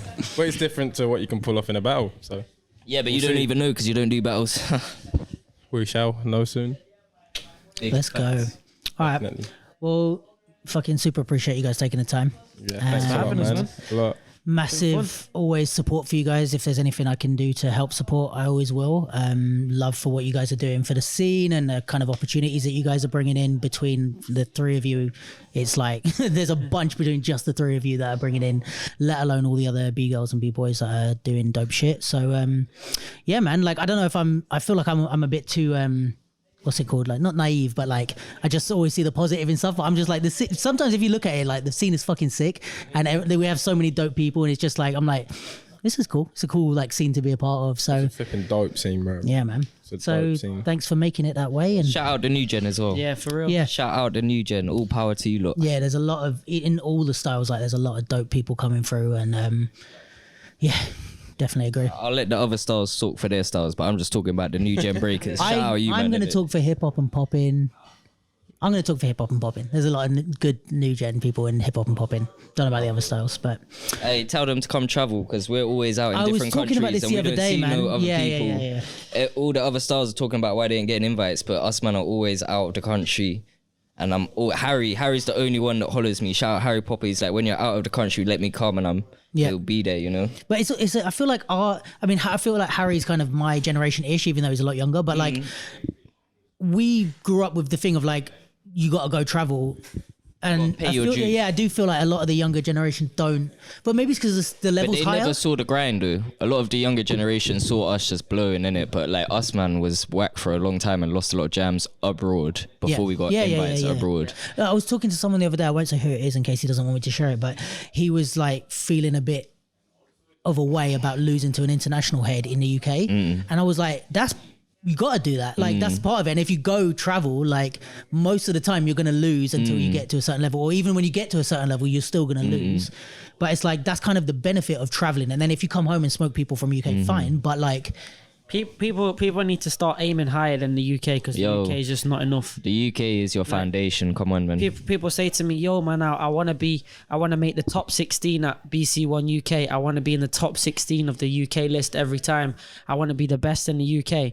If you want to be the best in the UK, aim outside of the UK, Facts. and naturally you will get there somewhere. 100%. You know what I'm saying? I think that's for me. I remember the first time I travelled abroad, and I watched the ciphers. I can't remember where it was. It could have even been like Battle of the Year or something when I was like 10. And I was mind blown. The level, because obviously now the UK level has risen a lot, isn't it? Like it's in a great place. Yeah. It's a really good place. But back then it was good. But I thought it was incredible. And I travelled and I was looking in the ciphers and my mind was blown because these were B-boys that weren't qualifying at the international jams, but they was way higher than us. Yeah.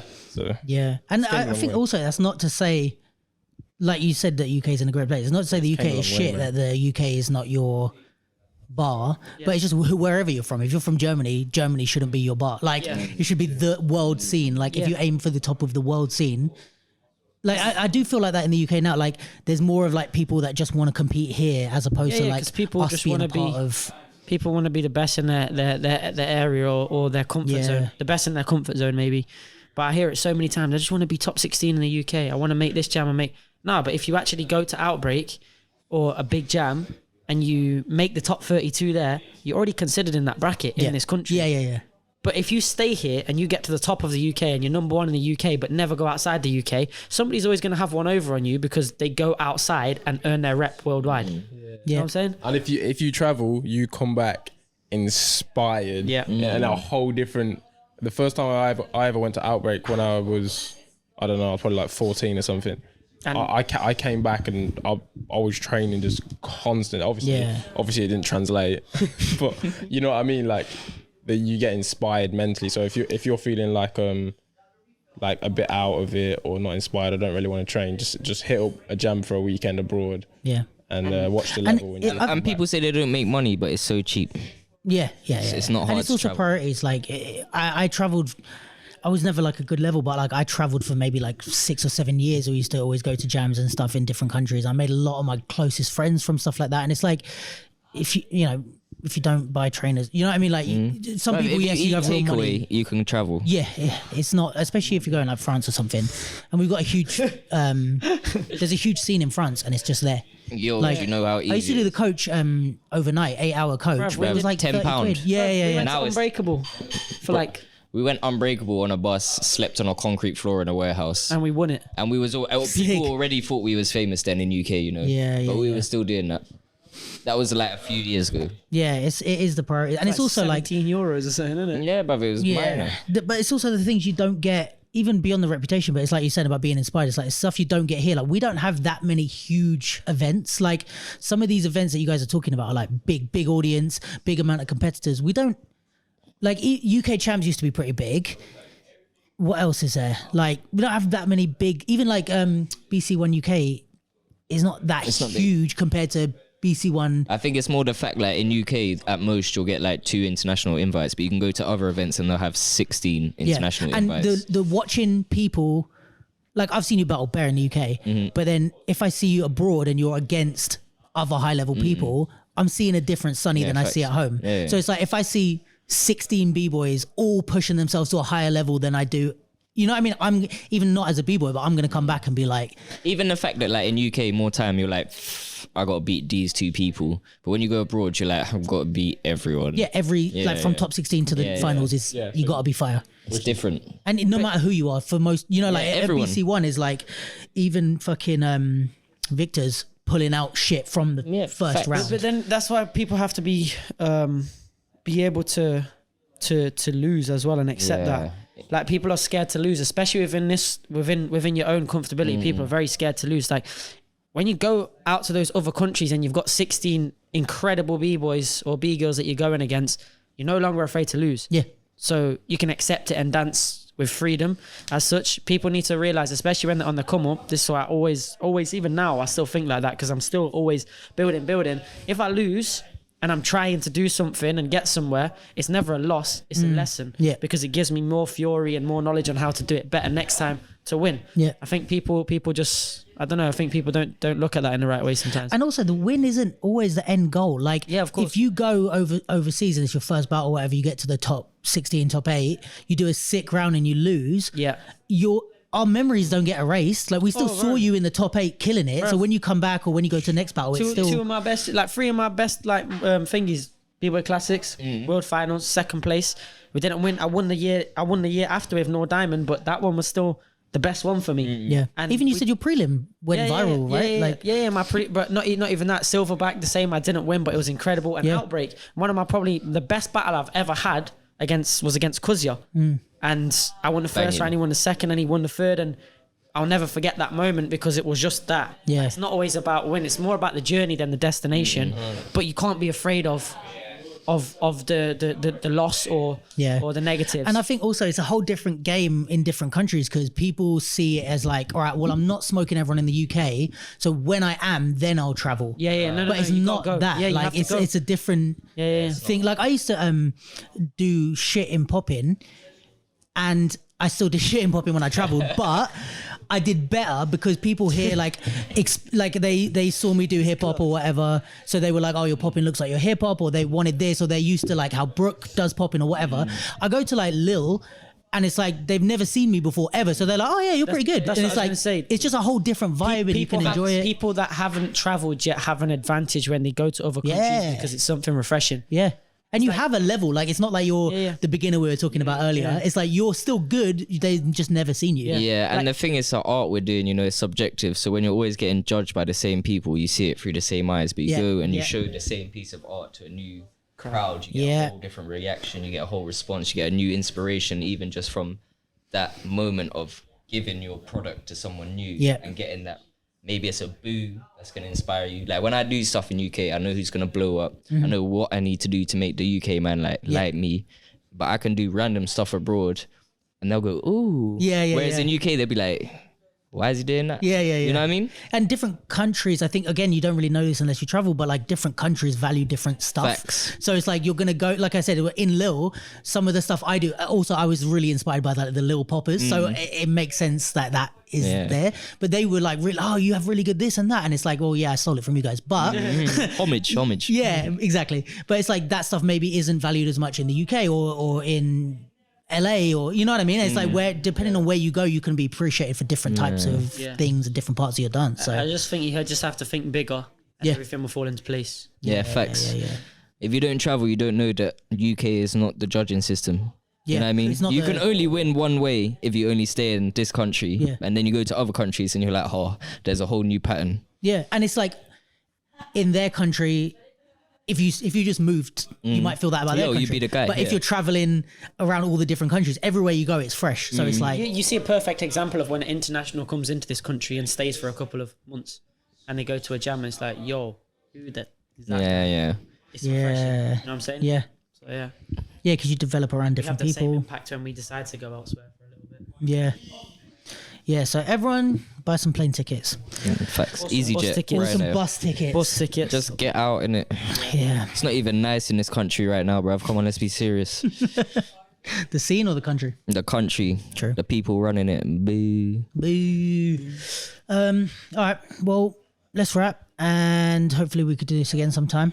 You guys are always welcome, and hope everything goes well for you. Yeah, I'm gonna come sit on Rico's one next week as well. I'm gonna be on every episode for the next 2 months. Let's go. We'll keep this pod and just keep adding people. Yeah, this is the new. Like a